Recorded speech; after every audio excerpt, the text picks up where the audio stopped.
Hello बच्चा लोग, क्या हाल चाल, कैसे हैं आप लोग? एकदम बढ़िया मस्त सर, पूरा मजे में चल रहा है कहानी हमारा। यस, तो मैं हूं आपके सामने आपका आदित्य आनंद, और आज बेटा अपन स्टार्ट करेंगे लेक्चर नंबर 15 करंट इलेक्ट्रिसिटी का। एंड आज करंट इलेक्ट्रिसिटी का हर एक चीज खत्म कर देंगे। तो आज के लेक्चर में आपको बहुत सारा नया चीज मिलेगा, बहुत ही अच्छा कंटेंट मिलेगा। तो आप एकदम आराम से पेशेंसली इसको पूरा तरीके से कवर करें। तो आज चलिए स्टार्ट करते हैं अपना लेक्चर पूरा एनर्जी के साथ। यस सर, तो चलिए, तो नेक्स्ट क्या है सर? आज अपन क्या पढ़ने वाले हैं? आज का गोल जो अपना है वो है पैरेलल कॉम्बिनेशन ऑफ सेल, जो कि सबसे पहले अपन कवर करेंगे। ठीक, और ये क्या हो गया भाई? Parallel combination of cell cover करेंगे। ठीक है sir, series combination last class में कर लिया था। चार्जिंग ऑफ द कैपेसिटर करेंगे, डिस्चार्जिंग ऑफ कैपेसिटर करेंगे, और आरसी सर्किट करेंगे। ये सारा कवर करेंगे सर। ठीक है, तो चलिए स्टार्ट करते हैं। क्या? Parallel combination of cell. Okay, तो जैसा कि मैं हमेशा आप लोगों को ये पूरा एनसीईआरटी का कंटेंट दे देता हूं, जो आपको बोर्ड में लिखना है अच्छे से, यहां से लेके यहां तक छापना होता है। ठीक है, पूरा। तो ये पूरा आपका कंप्लीट पैकेज हो गया। लेकिन यहां पे पढ़ाने का मुझे मन नहीं करता, ऐसे ऐसे देख दूं के, इसीलिए पहले मैं क्या करता हूं, इसको तुमको पूरा डिटेल में समझा देता हूं, फिर दिखा दूंगा सेल्स इन पैरेलल पूरा का पूरा क्या यहां पे है, और इसके कौन से फॉर्मूले याद रखने हैं, और फिर इसके न्यूमेरिकल्स भी करेंगे। चलिए स्टार्ट करते हैं सर। तो अभी अपन क्या करेंगे आज? Parallel combination of cell. ठीक है, तो पहला टॉपिक अपना क्या रहा sir? Parallel combination, parallel combination of cell. बहुत बढ़िया सर, बहुत मजेदार। ओके बेटा, पैरेलल कॉम्बिनेशन ऑफ सेल की जब आप बात करोगे तो हमेशा याद रखना है कि हमारे पास दो सेल है, हमारे पास दो सेल हैं, बैटरी है, एक रहा बैटरी, ये रहा। इसका कुछ इंटरनल रेसिस्टेंस होगा, जो कि तुम बनाना चाहते हो तो बनाओ, नहीं बनाना चाहते हो तो भी चलेगा। तो इसको क्या लिखता है लोग? E1 इंटू R1, या R1 इंटरनल रेसिस्टेंस है। एक और सेल है, फोटो तुम्हारा मन है बनाने का, ऐसे बना लो, ऐसे बना लो। एक और सेल है। ओके, और ये है हमारे पास पैरेलल कॉम्बिनेशन। दिख रहा है? कैसे पता पैरेलल है सर? इसके बीच में अगर कोई भी तुम बैटरी लगाओगे तो क्या होगा? इस पॉइंट और इस पॉइंट के बीच का पोटेंशियल इसके लिए सेम रहेगा। हमारा क्या मकसद है आज? ये जो निकाला है E1 R1 E2 R2, इसमें कोई भी बैटरी लगा दिया, सपोज करो कोई भी बैटरी लगा दिया, कोई भी। ओके, डॉट डॉट डॉट दे रहा हूं, जरूरी नहीं है ये फोटो बना ही रहे। ओके, बहुत बढ़िया। पोलरिटी को थोड़ा सा क्या करता हूँ, चेंज कर देता हूँ, इस सबसे फर्क नहीं पड़ता है। मैं मान लिया करंट इधर से गया, बैटरी से कोई मतलब नहीं है इस क्वेश्चन को। ठीक है, मान लो करंट आई गया यहां से, तो इधर डिस्ट्रीब्यूट हो जाएगा I1 मान लेते हैं, इधर डिस्ट्रीब्यूट हो जाएगा I2। हाँ सर, बिल्कुल। हमारा मकसद है कि इन इन बैटरी, ये जो दो बैटरी है, सेल है, इसके वैसे combination of cell is called battery, लेकिन मान लेते हैं इसको। तो इन दोनों को रिप्लेस करना है एक सिंगल इक्विवेलेंट बैटरी से। यस, और इन दोनों रेसिस्टेंस को भी एक सिंगल रेसिस्टेंस से रिप्लेस करना है। तो हमारा मकसद है इसके इक्विवेलेंट एक सर्किट तैयार करना, जिसका कि एक बैटरी हो और एक इसमें रेसिस्टेंस हो। तो एक बैटरी का ईएमएफ E इक्विवेलेंट हो और इसका रेसिस्टेंस R इक्विवेलेंट हो। This is called the combination of cell in parallel.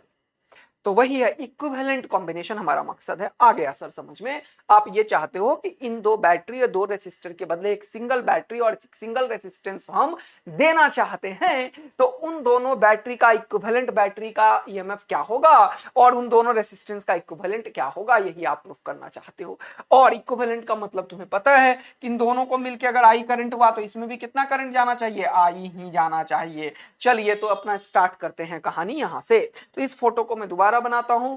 अब मैं ईएमएफ और रेसिस्टेंस को अलग अलग कर लेता हूं। ठीक है सर, कोई भी दिक्कत नहीं है। तो मैंने बना लिया, ये रहा एक बैटरी। ठीक, इसका इंटरनल रेसिस्टेंस को यहाँ पे लिख दिया R1, ये लिख दिया E1। ठीक है सर, यहाँ पे एक और बैटरी बना दिया। ठीक, और यहाँ पे मैंने तुम्हें बोला था, अरे कैसा फोटो बन गया भाई, इसको थोड़ा ढंग का बनाओ।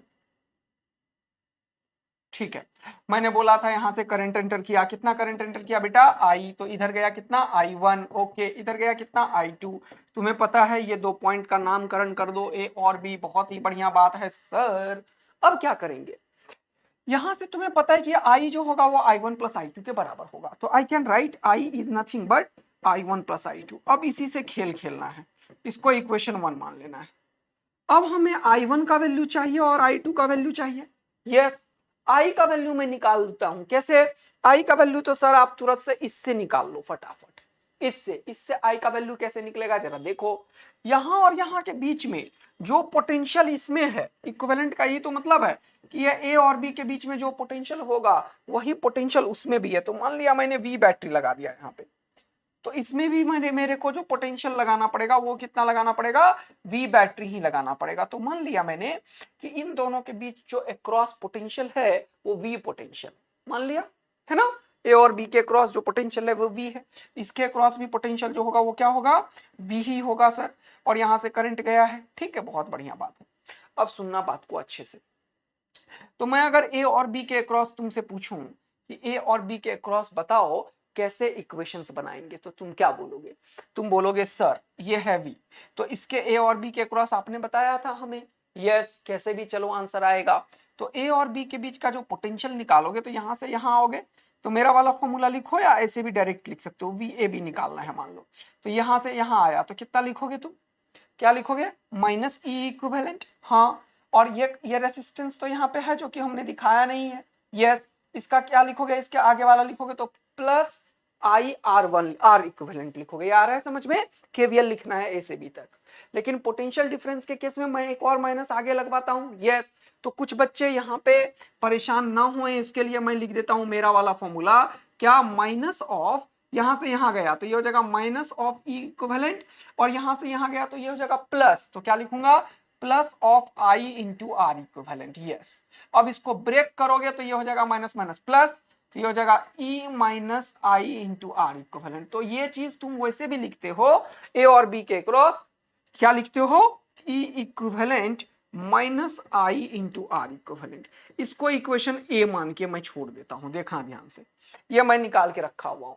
और VAB है कितना? पोटेंशियल। मान लो ये VAB जो है V के बराबर है, तो ये VAB यहां भी V के बराबर है और VAB यहां पे भी V के बराबर है। ठीक, दोनों बराबर है। यस, अब जाइए जरा यहां पे। अब मैं I1 के लिए इक्वेशन लिखता हूं और I2 के लिए सेपरेट इक्वेशन। तो इस डायग्राम से मुझे बताओ I1 और I2 के लिए इक्वेशन लिखना है। तो I1 के लिए लिखोगे तो VAB ही लिखना है इस बार भी, तो डायरेक्ट लिख सकते हो तुम। क्या? VAB जो लिखोगे सर यहाँ पे, वो अभी तुरंत आपने बताया कि एक्चुअल में ये V ही है, दोनों के बीच का पोटेंशियल वहां पे और यहाँ पे बराबर है। यहां से चलना शुरू किया, आगे वाला आया माइनस E1, और ये करंट इधर जा रहा है, इसके अपोजिट जा रहे हैं, तो प्लस I1R1। लेकिन फिर से पोटेंशियल डिफरेंस है तो मेरे वाले के अकॉर्डिंग एक और माइनस लिखेंगे, तुम्हें पता है, तो लिखोगे E1 माइनस, अरे क्या लिखोगे? E1 minus I1R1। कोई दिक्कत की बात तिनका भी नहीं है।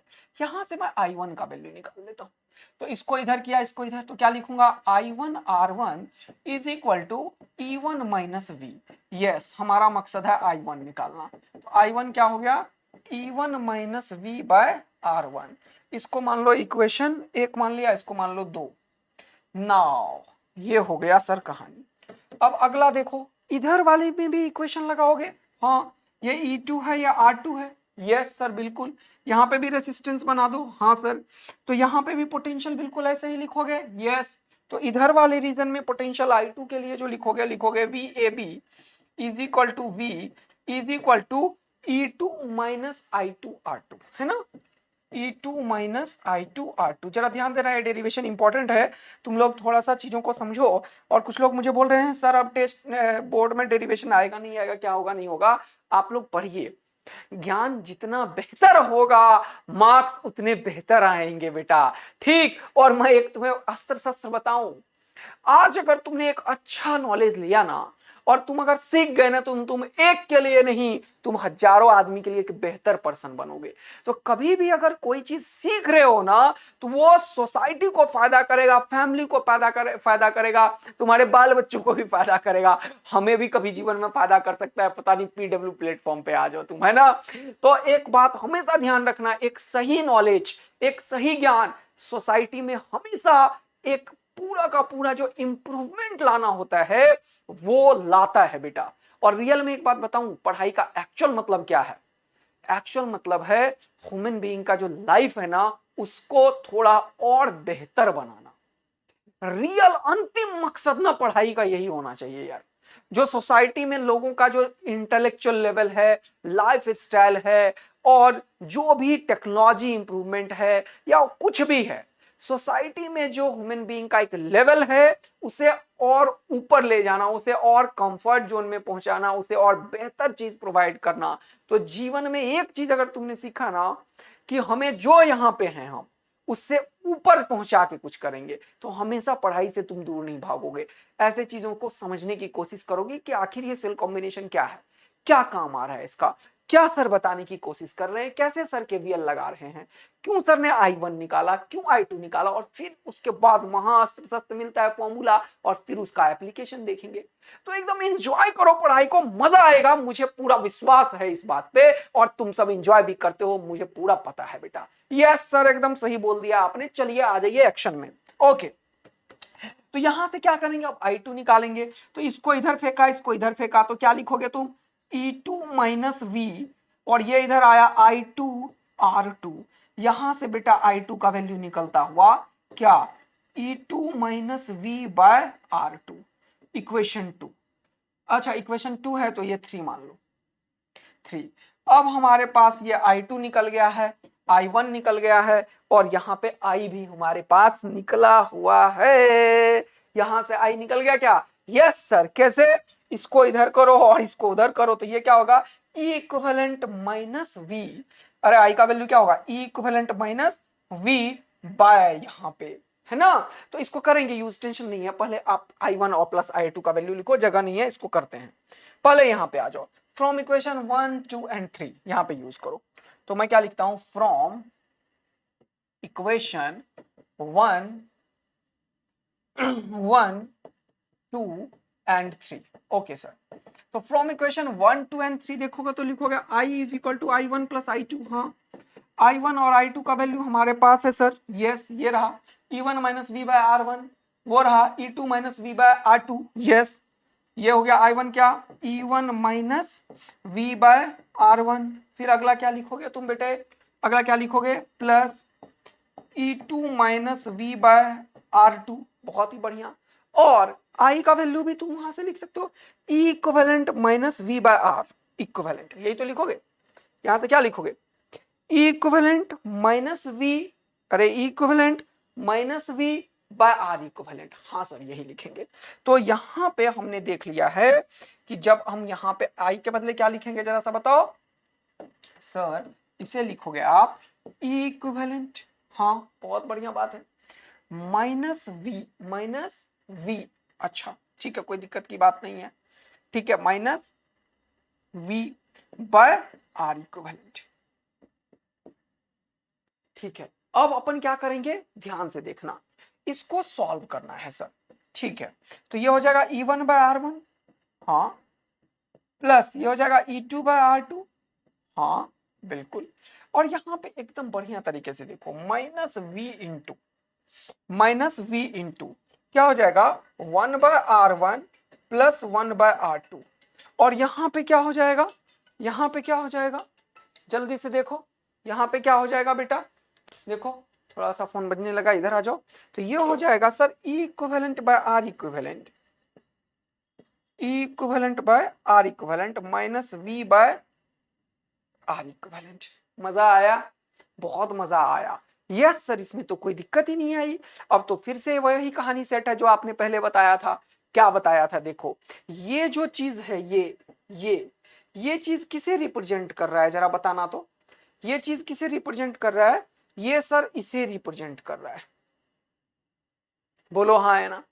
और यहाँ पे माइनस, यहाँ पे माइनस, ये V इसे रिप्रेजेंट कर रहा है, और ये वाला चीज किसे रिप्रेजेंट कर रहा है, V के आगे 1 बाय R इक्विवेलेंट को। तो तुम इन लेफ्ट और राइट को कंपेयर करोगे, अगर इस इक्वेशन को मैंने कुछ नाम दे दिया, सपोज कर लो B नाम दे दिया, ध्यान से सुनना, तो तुम्हें पता है कि सर इसको कंपेयर करके आंसर आ जाएगा हमारा।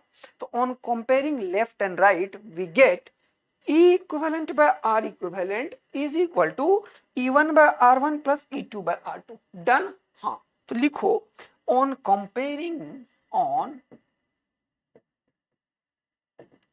comparing left and right, तो क्या आया, इक्विवेलेंट बाय आर इक्विवेलेंट किसके बराबर है जरा देखिए, देखो जल्दी, इसके किसके बराबर है? Equivalent by R equivalent E1 by R1 plus E2 by R2 के बराबर है। E1 by R1 plus E2 by R2 के बराबर है। इसको छोड़ दो, अभी काम करेंगे इसके ऊपर। ऑल्सो यहां पे क्या पता चला, 1 by R equivalent is equal to 1 by R1 plus 1 by R2। मजा आया है सर, बेहतरीन मजा आया है। 1 by R equivalent is equal to 1 by R1 plus 1 by R2। ये चीज ऐसे ही अगर n नंबर ऑफ सेल है, ये तो एक दो था तो ऐसा आया, दो था तो मान लो 10 है 20 है, n नंबर ऑफ सेल है तो क्या लिखोगे तुम?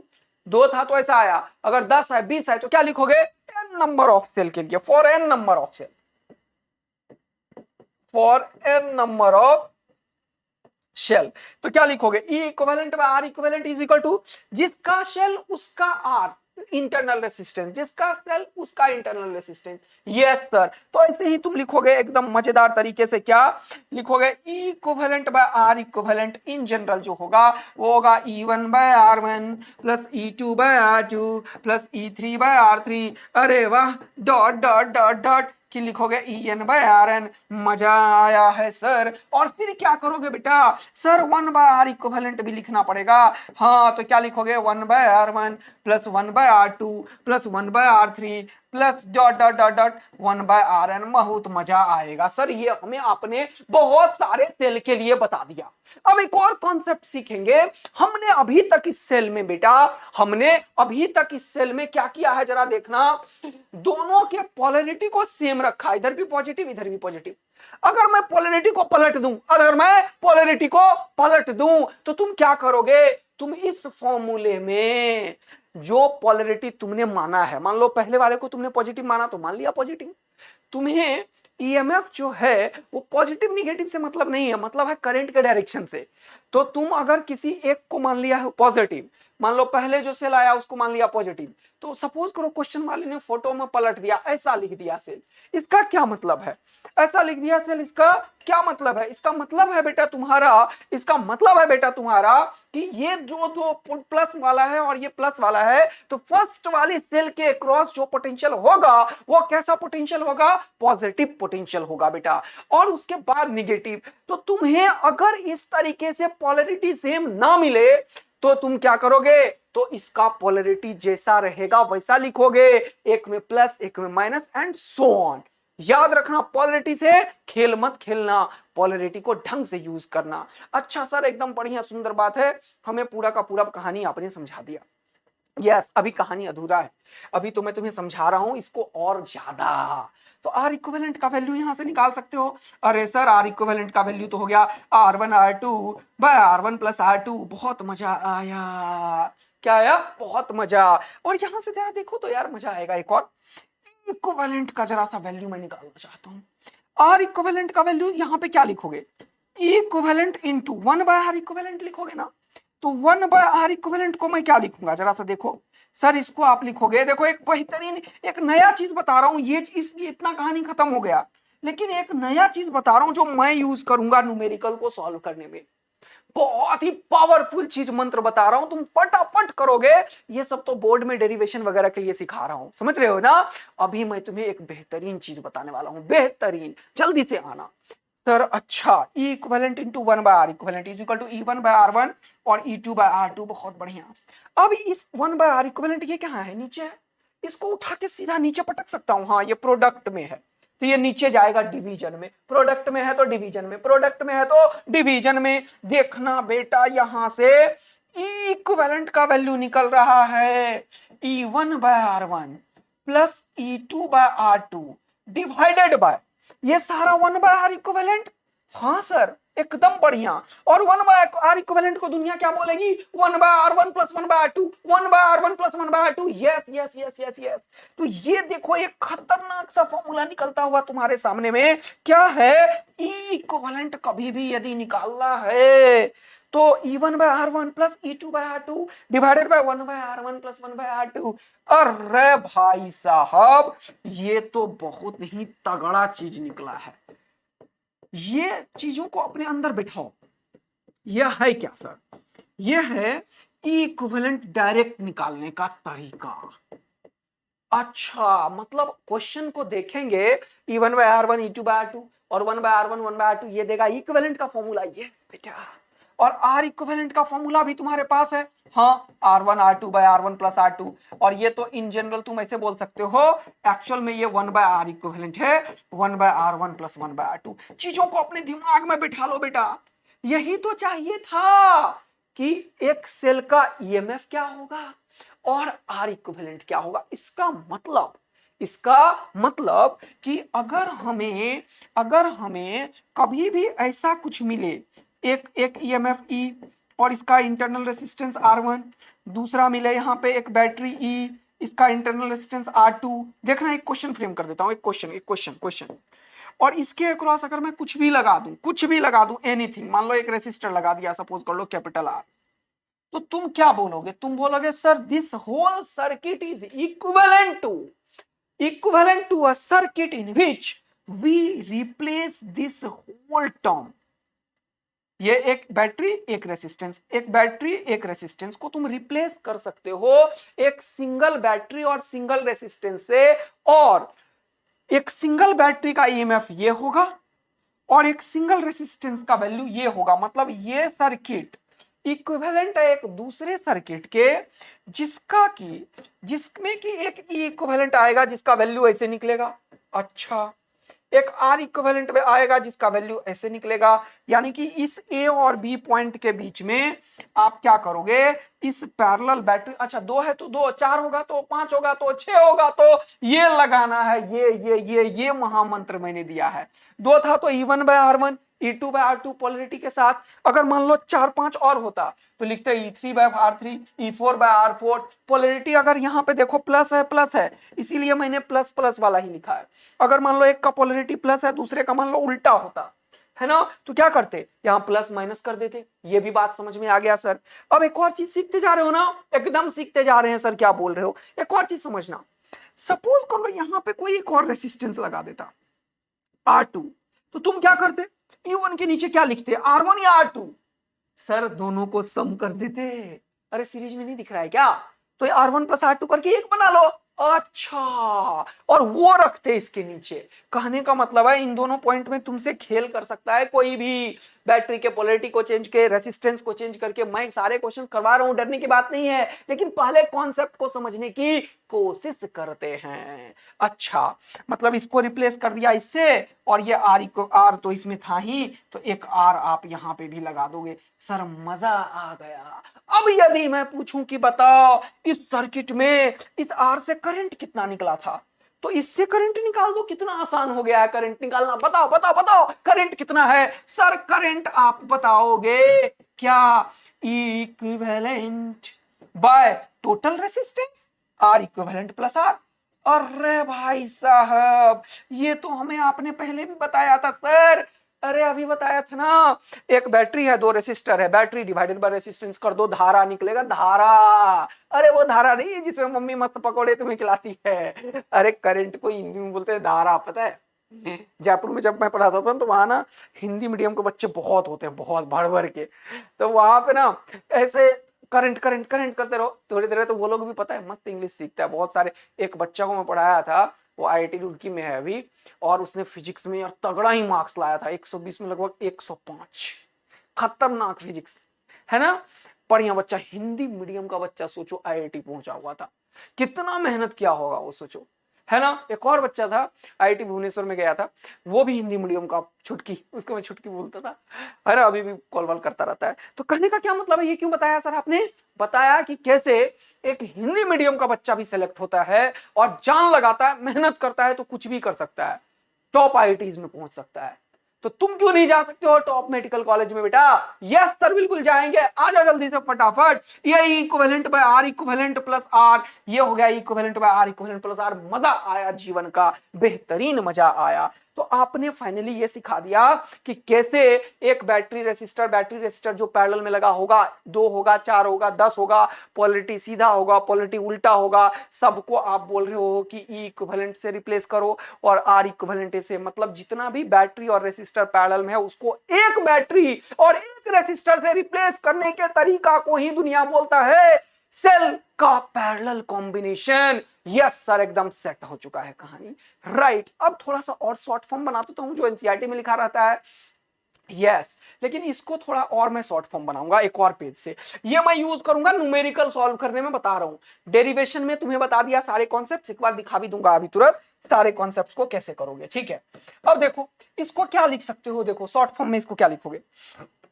शॉर्ट फॉर्म में ई इक्विवेलेंट को मैं लिखता हूं, देखो यहां पे ई बाय आर ही तो कर रहे हो और सम भी कर रहे हो। इसको जनरली समीशन से डिनोट किया जाता है। ये एक तरीका होता है समीशन। इसका मतलब क्या है, ये समीशन का मतलब सिग्मा। ये डिस्क्रीट एडिशन को बताता है। ये डिस्क्रीट एडिशन को ये लिखोगे E I by R I is equal to 1 से जहां तक जाएगा n। तो कहने इसको ब्रेक करोगे तो क्या मिलेगा, पहला 1 लिखोगे तो E1 बाय R1, दूसरा लिखोगे तो plus E2 by R2, plus अपने आप आ जाएगा और पोलैरिटी जैसा रहेगा वैसा कर लेना। हाँ, divided by sigma 1 by RI लिखना पड़ेगा, I is equal to 1 to n। अच्छा, ये बड़ा अच्छा तरीका है रिप्रेजेंट करने का सर, है ना। सिग्मा लिख के आप इतना लिखने की आवश्यकता नहीं है, ये याद रखना। E1 by R1 1 by RI, ये करोगे तब तुम्हें मिलेगा ई इक्विवेलेंट। यस, ठीक है। और दूसरा क्या है, दूसरा है आर इक्विवेलेंट, ठीक है। तो 1 बाय आर इक्विवेलेंट तो सर यहाँ पे पता ही है, क्या का पता है, sigma 1 by R I is equal to 1 to n, ठीक है। 1 by R1 plus 1 by R2 plus 1 by R3 ऐसा करते जाएंगे। यस सर, क्या इसको सॉल्व भी कर सकते हो, क्यों नहीं कर सकते हैं।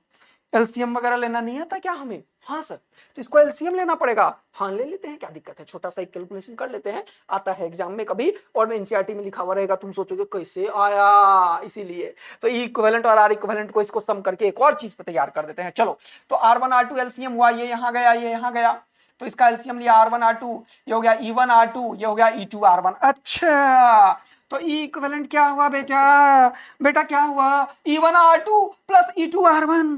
अच्छा, E1 R2 plus E2 R1, देखो क्रिस क्रॉस।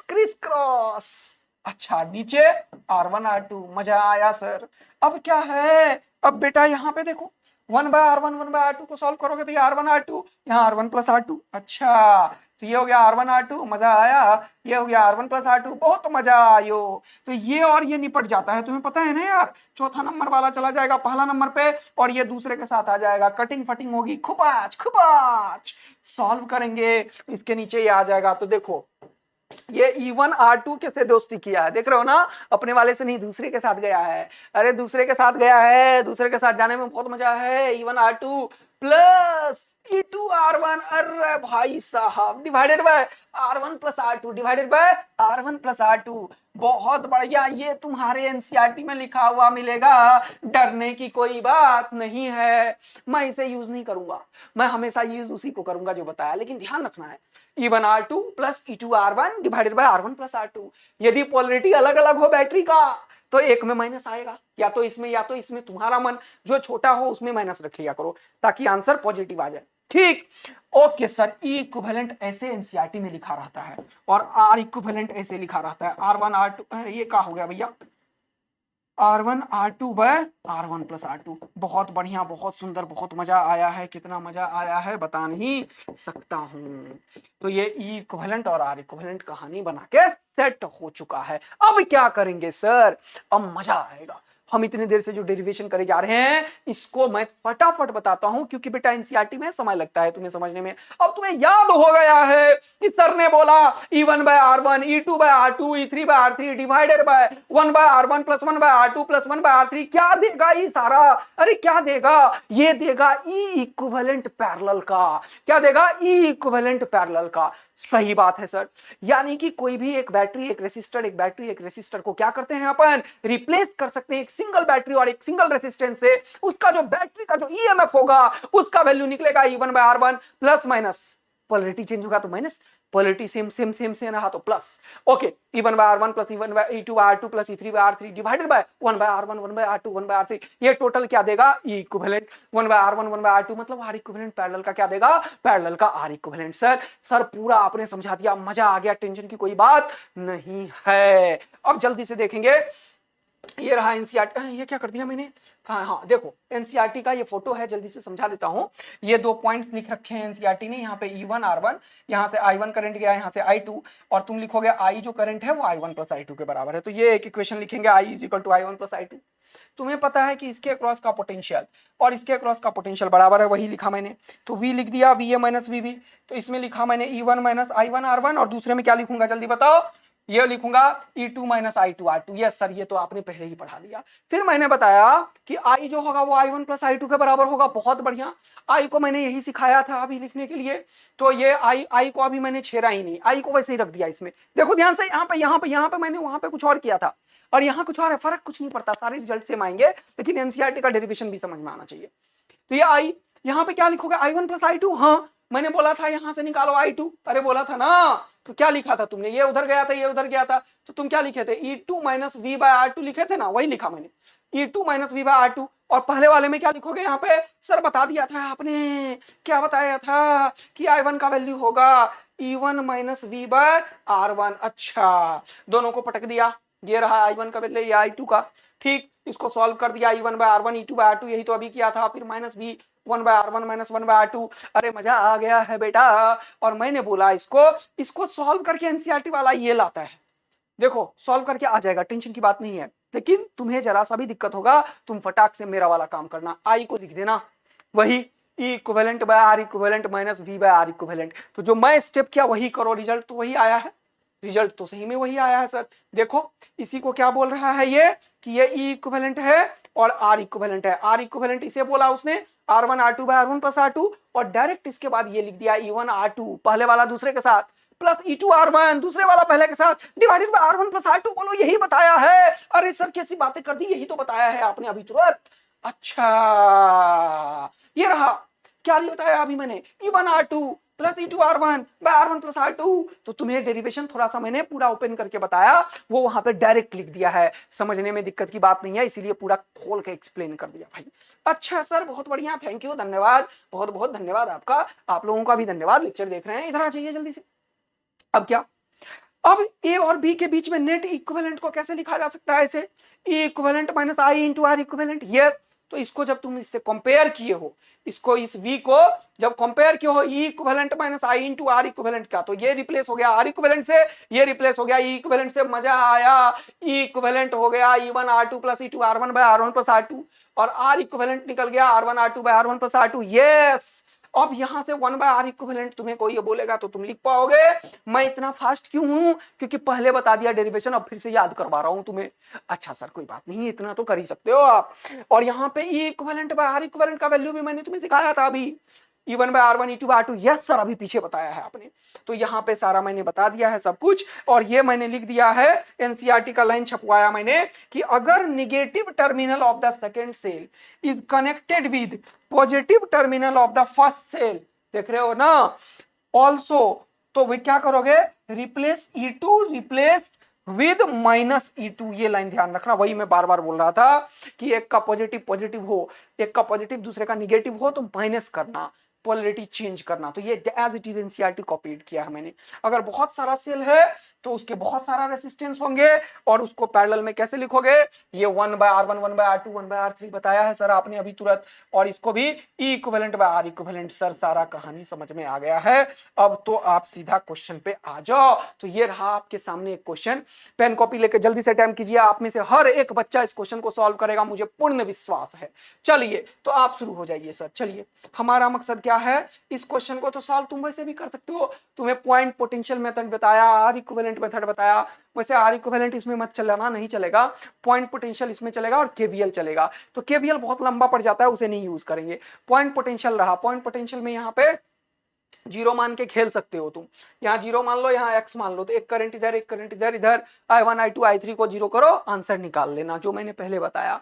तो ये जो सेल कॉम्बिनेशन है पैरेलल का, ऐसा नहीं है कि ये नहीं पढ़ेगा तो काम ही नहीं चलेगा जीवन का, लेकिन फिर भी एनसीईआरटी में है तो हमने पढ़ाया है और एकदम पढ़ाएंगे, जो आसान होगा वो करेंगे। हमारे पास तो ढेर मेथड है सर क्वेश्चन को सॉल्व करने का। यस, अभी कौन से मेथड से सॉल्व करेंगे? जो ऊपर पढ़ाया उससे। जल्दी से करो, तो फटाफट करो, फटाफट करो, जल्दी से एक घूंट पानी पिलाओ, जल्दी करो।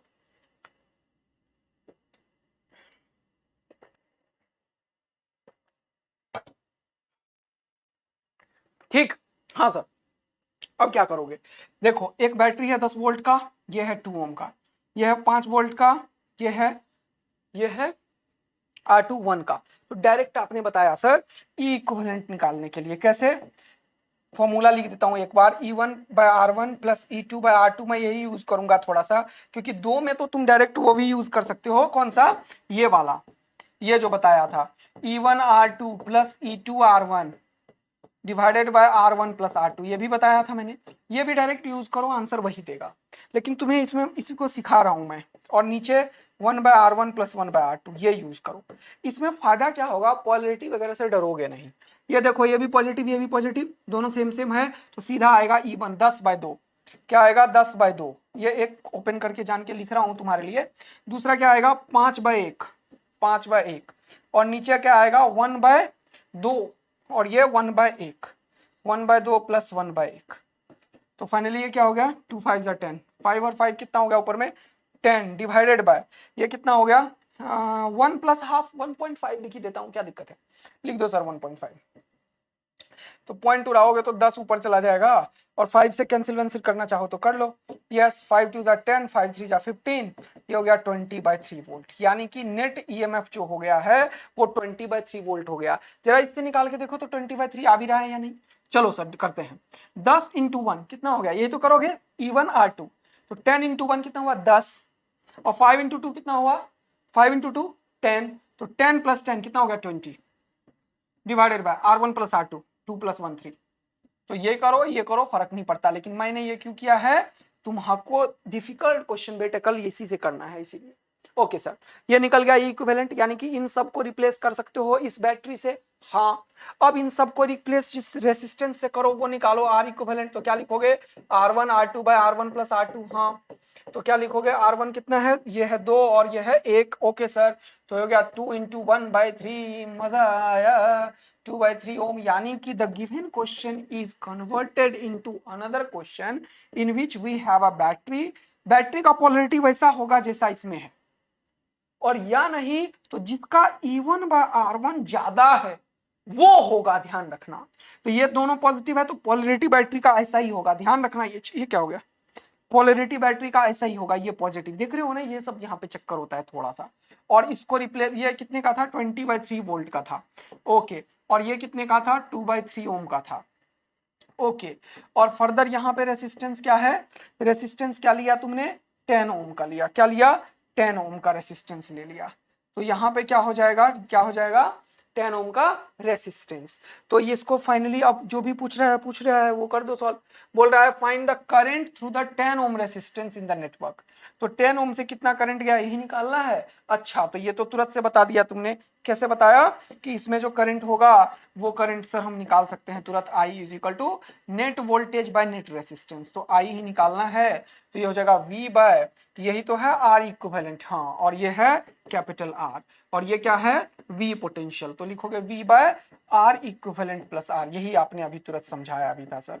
हाँ, तो इस तरीके से क्वेश्चन आपने सॉल्व कर लिया, और यहां का करंट निकल गया तो अब कुछ भी कहीं पे भी निकल सकता है। यस सर, तो I का वैल्यू निकल गया 20, ये क्या कर रहा हूं मैं, 20/3 डिवाइडेड बाय 2/3 प्लस 10। कैलकुलेशन कर लेना भाई अब ठीक है, इतना तो सॉल्व कर लोगे। यस सर, एकदम बढ़िया, सुंदर और मजेदार तरीके से आपने बता दिया सेल कॉम्बिनेशन को कैसे टैकल करते हैं। एक और क्वेश्चन देखते हैं जिसमें कि पोलैरिटी को मैंने डिफरेंट कर दिया। अब मैंने तुम्हें बता दिया है कि सपोज कर लो यहां ऐसा फोटो ना होता, एक और रेसिस्टेंस होता, तो आप दोनों को ऐड करके लिखते E1/R1। R1 में ये दोनों का समीशन आता, दूसरे से नहीं ले लेते। ठीक है ना। तो ऐसे ऐसे तुम्हें इधर उधर करने की कोशिश करेगा। हो सकता है तुम्हारे पास 3 बैटरी दे दे, तो पोलैरिटी के साथ सीरीज कॉम्बिनेशन पहले लगा दो, छोटा बना लो क्वेश्चन का। तो वो आज डीपीपी अच्छा गया है, थोड़ा पेशेंसली करना, सारे कर लोगे फिर।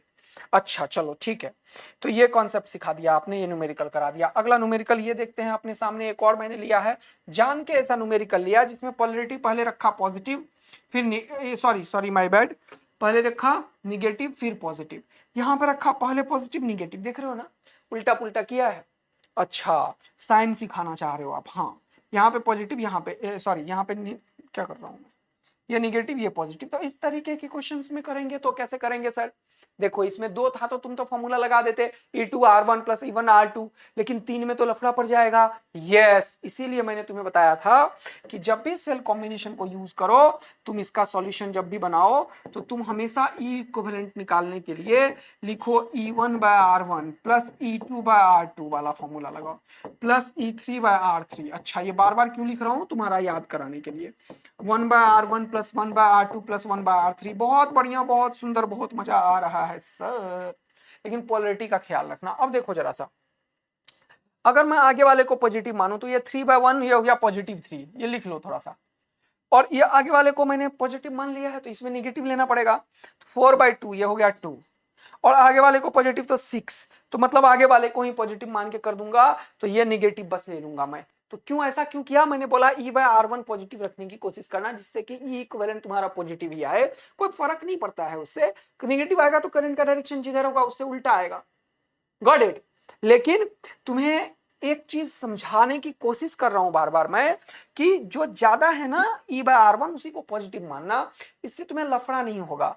इसका जो नेट जो बैटरी से रिप्लेस करोगे उसका पोलैरिटी इधर पॉजिटिव वाला लिखो या उधर वाला, ये कैसे कैलकुलेट होगा सर, ये हम कैलकुलेट नहीं कर सकते, ये बिल्कुल हम कैलकुलेट नहीं कर सकते, तो इस चीज का ख्याल रखना पड़ता है हमें। ओके सर, ये बात हमें समझ में आई। अब इसको कैसे करोगे, तो इसमें हमें इसको पॉजिटिव ले लिया तो मैं लिखूंगा 3/1, इसको क्या लिखूंगा 3/1, ओके।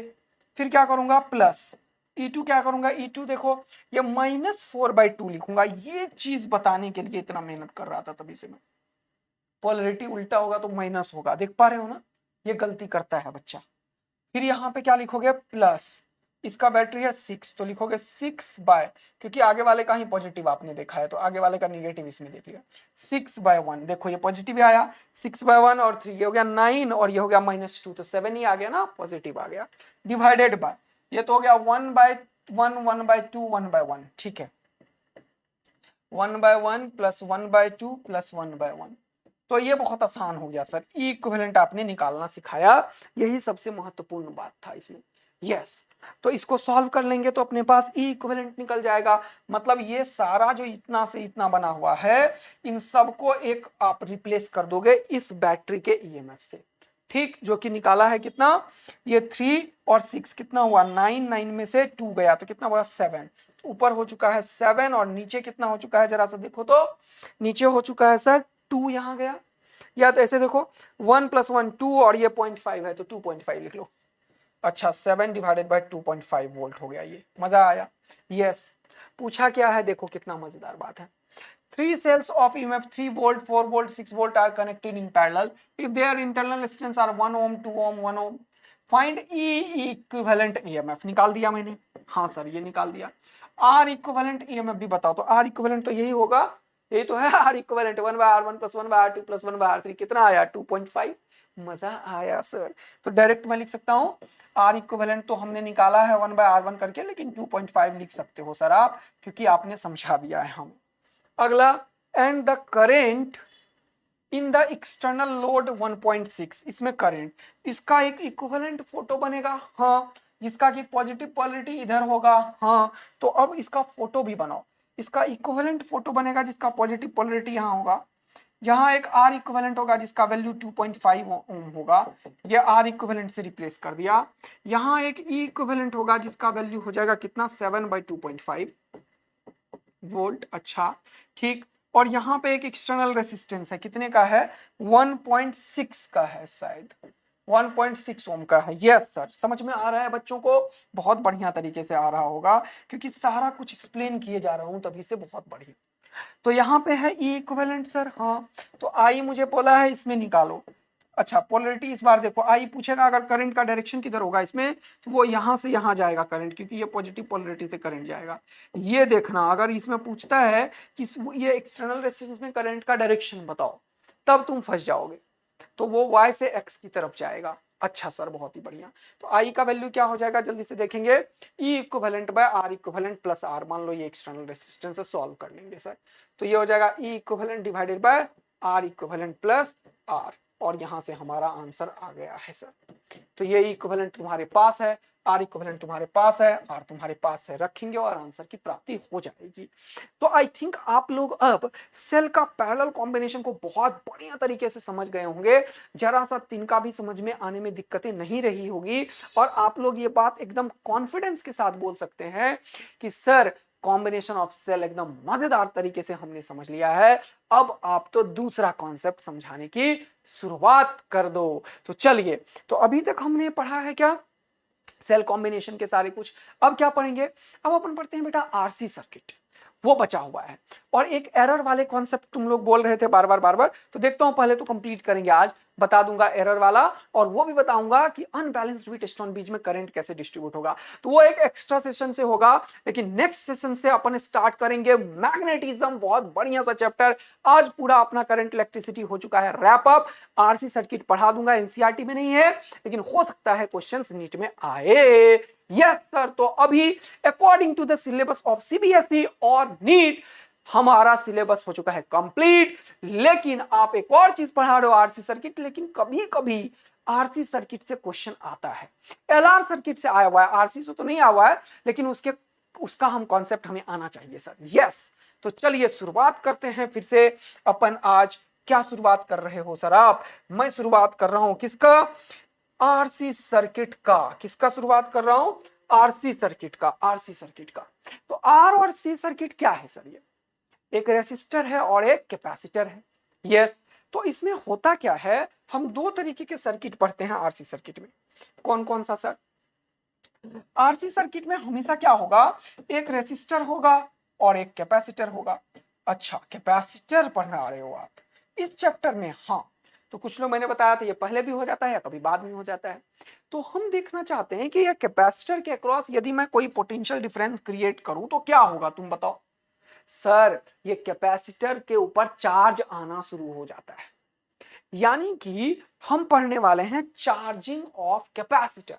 क्या पढ़ने वाले हैं, चार्जिंग ऑफ कैपेसिटर, कैपेसिटर में कैसे चार्ज होता है। अच्छा, यानी कि आपने पहले भी बताया था कि अगर कोई बैटरी को कनेक्ट करोगे बेटा, कोई बैटरी को कनेक्ट करोगे किसी कैपेसिटर से, तो इसमें क्या लिखते थे तुम, V था, इसके ऊपर चार्ज क्या आता था, Q is equal to CV आता था। हाँ सर बिल्कुल आता था। तो अब हमें एक चीज सीखना है बहुत ही important, called transient analysis of RC circuit. क्या, ट्रांजिएंट एनालिसिस। ये ट्रांजिएंट एनालिसिस क्या है सर, अब तुम्हें तो ये बता दिया था मैंने कि बैटरी से कनेक्ट करोगे कैपेसिटर को तो Q बराबर CV लगा दो सीधा, लेकिन ट्रांजिएंट एनालिसिस ये बोलता है कि इस कैपेसिटर में ये जो चार्ज तुमने लिखा है Q is equal to CV, ये आने में कितना समय लगा होगा, कुछ ना कुछ समय तो लगा होगा। हाँ सर, कितना देर लगा होगा, 5 दिन लगा होगा, 1 सेकंड लगा होगा, नैनो सेकंड लगा होगा, देते ही हो गया होगा, या 2-4-5 मिनट बाद हुआ होगा, ये तो इसका कुछ तो एनालिसिस होगा। हाँ सर बात तो सही है।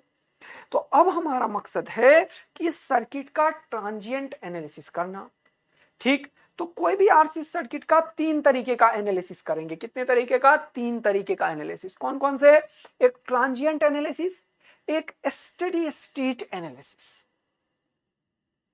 और दूसरा इनिशियल स्टेट एनालिसिस। तो 3 तरीके से किसी भी रेसिस्टर और कैपेसिटर सर्किट को समझा जाएगा। पहली बार तो जब मैंने बैटरी लगाया तो ये चार्ज हो गया होगा। सपोज करो कि एक बार मैंने किसी कैपेसिटर को चार्ज कर दिया, ये तो चार्जिंग वाला सर्किट मैंने पढ़ाया। हाँ, क्या कुछ और भी हो सकता है, यस, क्या हो सकता है जरा उसे समझ लेते हैं। अब सपोज कर लो मेरे पास एक कैपेसिटर है ना, चार्ज है, ऐसे मैंने चार्ज कर दिया इतना, और फिर इस कैपेसिटर के ऊपर यहाँ पे Q, यहाँ पे -Q चार्ज है। और मैंने क्या किया, एक इसके क्रॉस रेसिस्टर लगा दिया, तो क्या होगा, इसको दिखेगा इस चार्ज को कि भाई मेरे क्रॉस पाथ कनेक्ट कर दिया इस बंदे ने। हाँ, तो मैं क्या करूंगा, मैं ये चार्ज फ्लो करने लगेगा।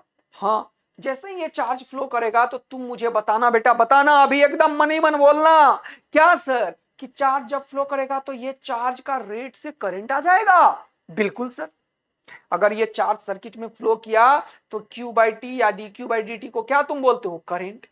तो क्या इस सर्किट में करंट आ जाएगा? हाँ सर, करंट आ जाएगा सर्किट में। और याद करो वो दिन जब तुम्हें सिखाया मैंने कि करंट अगर आएगा तो समय के साथ रेसिस्टेंस क्या करेगा, गर्म होने लगेगा, आग पैदा करने लगेगा, भाई गर्मी आएगी। और बल्ब अगर ये होगा सपोज करो तो लाइट वाइट भी आएगी। हाँ, तो अभी मैंने पढ़ाया हीटिंग इफेक्ट ऑफ करंट से ये जो है ये पावर लॉस कराने लगेगा इसके क्रॉस, वो हीट होने लगेगा एनर्जी का जो दोबारा से इसके ऊपर नहीं मिल पाएगा। हाँ सर, तो इसका मतलब इसके ऊपर जो क्यू चार्ज है क्या वो हमेशा बरकरार रहेगा?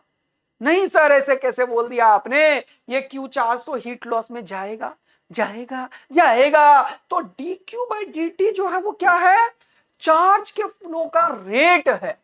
तो क्या वो घट रहा है या बढ़ रहा है या कांस्टेंट है? सर ये चार्ज घटेगा, ये चार्ज घटेगा, ये चार्ज घटेगा। तो इसीलिए हम बोलते हैं यहां पे ये एक ऐसा सर्किट है जो करंट का लॉस करवा रहा है। अब बैटरी थोड़ी है, नहीं सर, इसलिए इसको बोलते हैं डिस्चार्जिंग ऑफ आरसी सर्किट।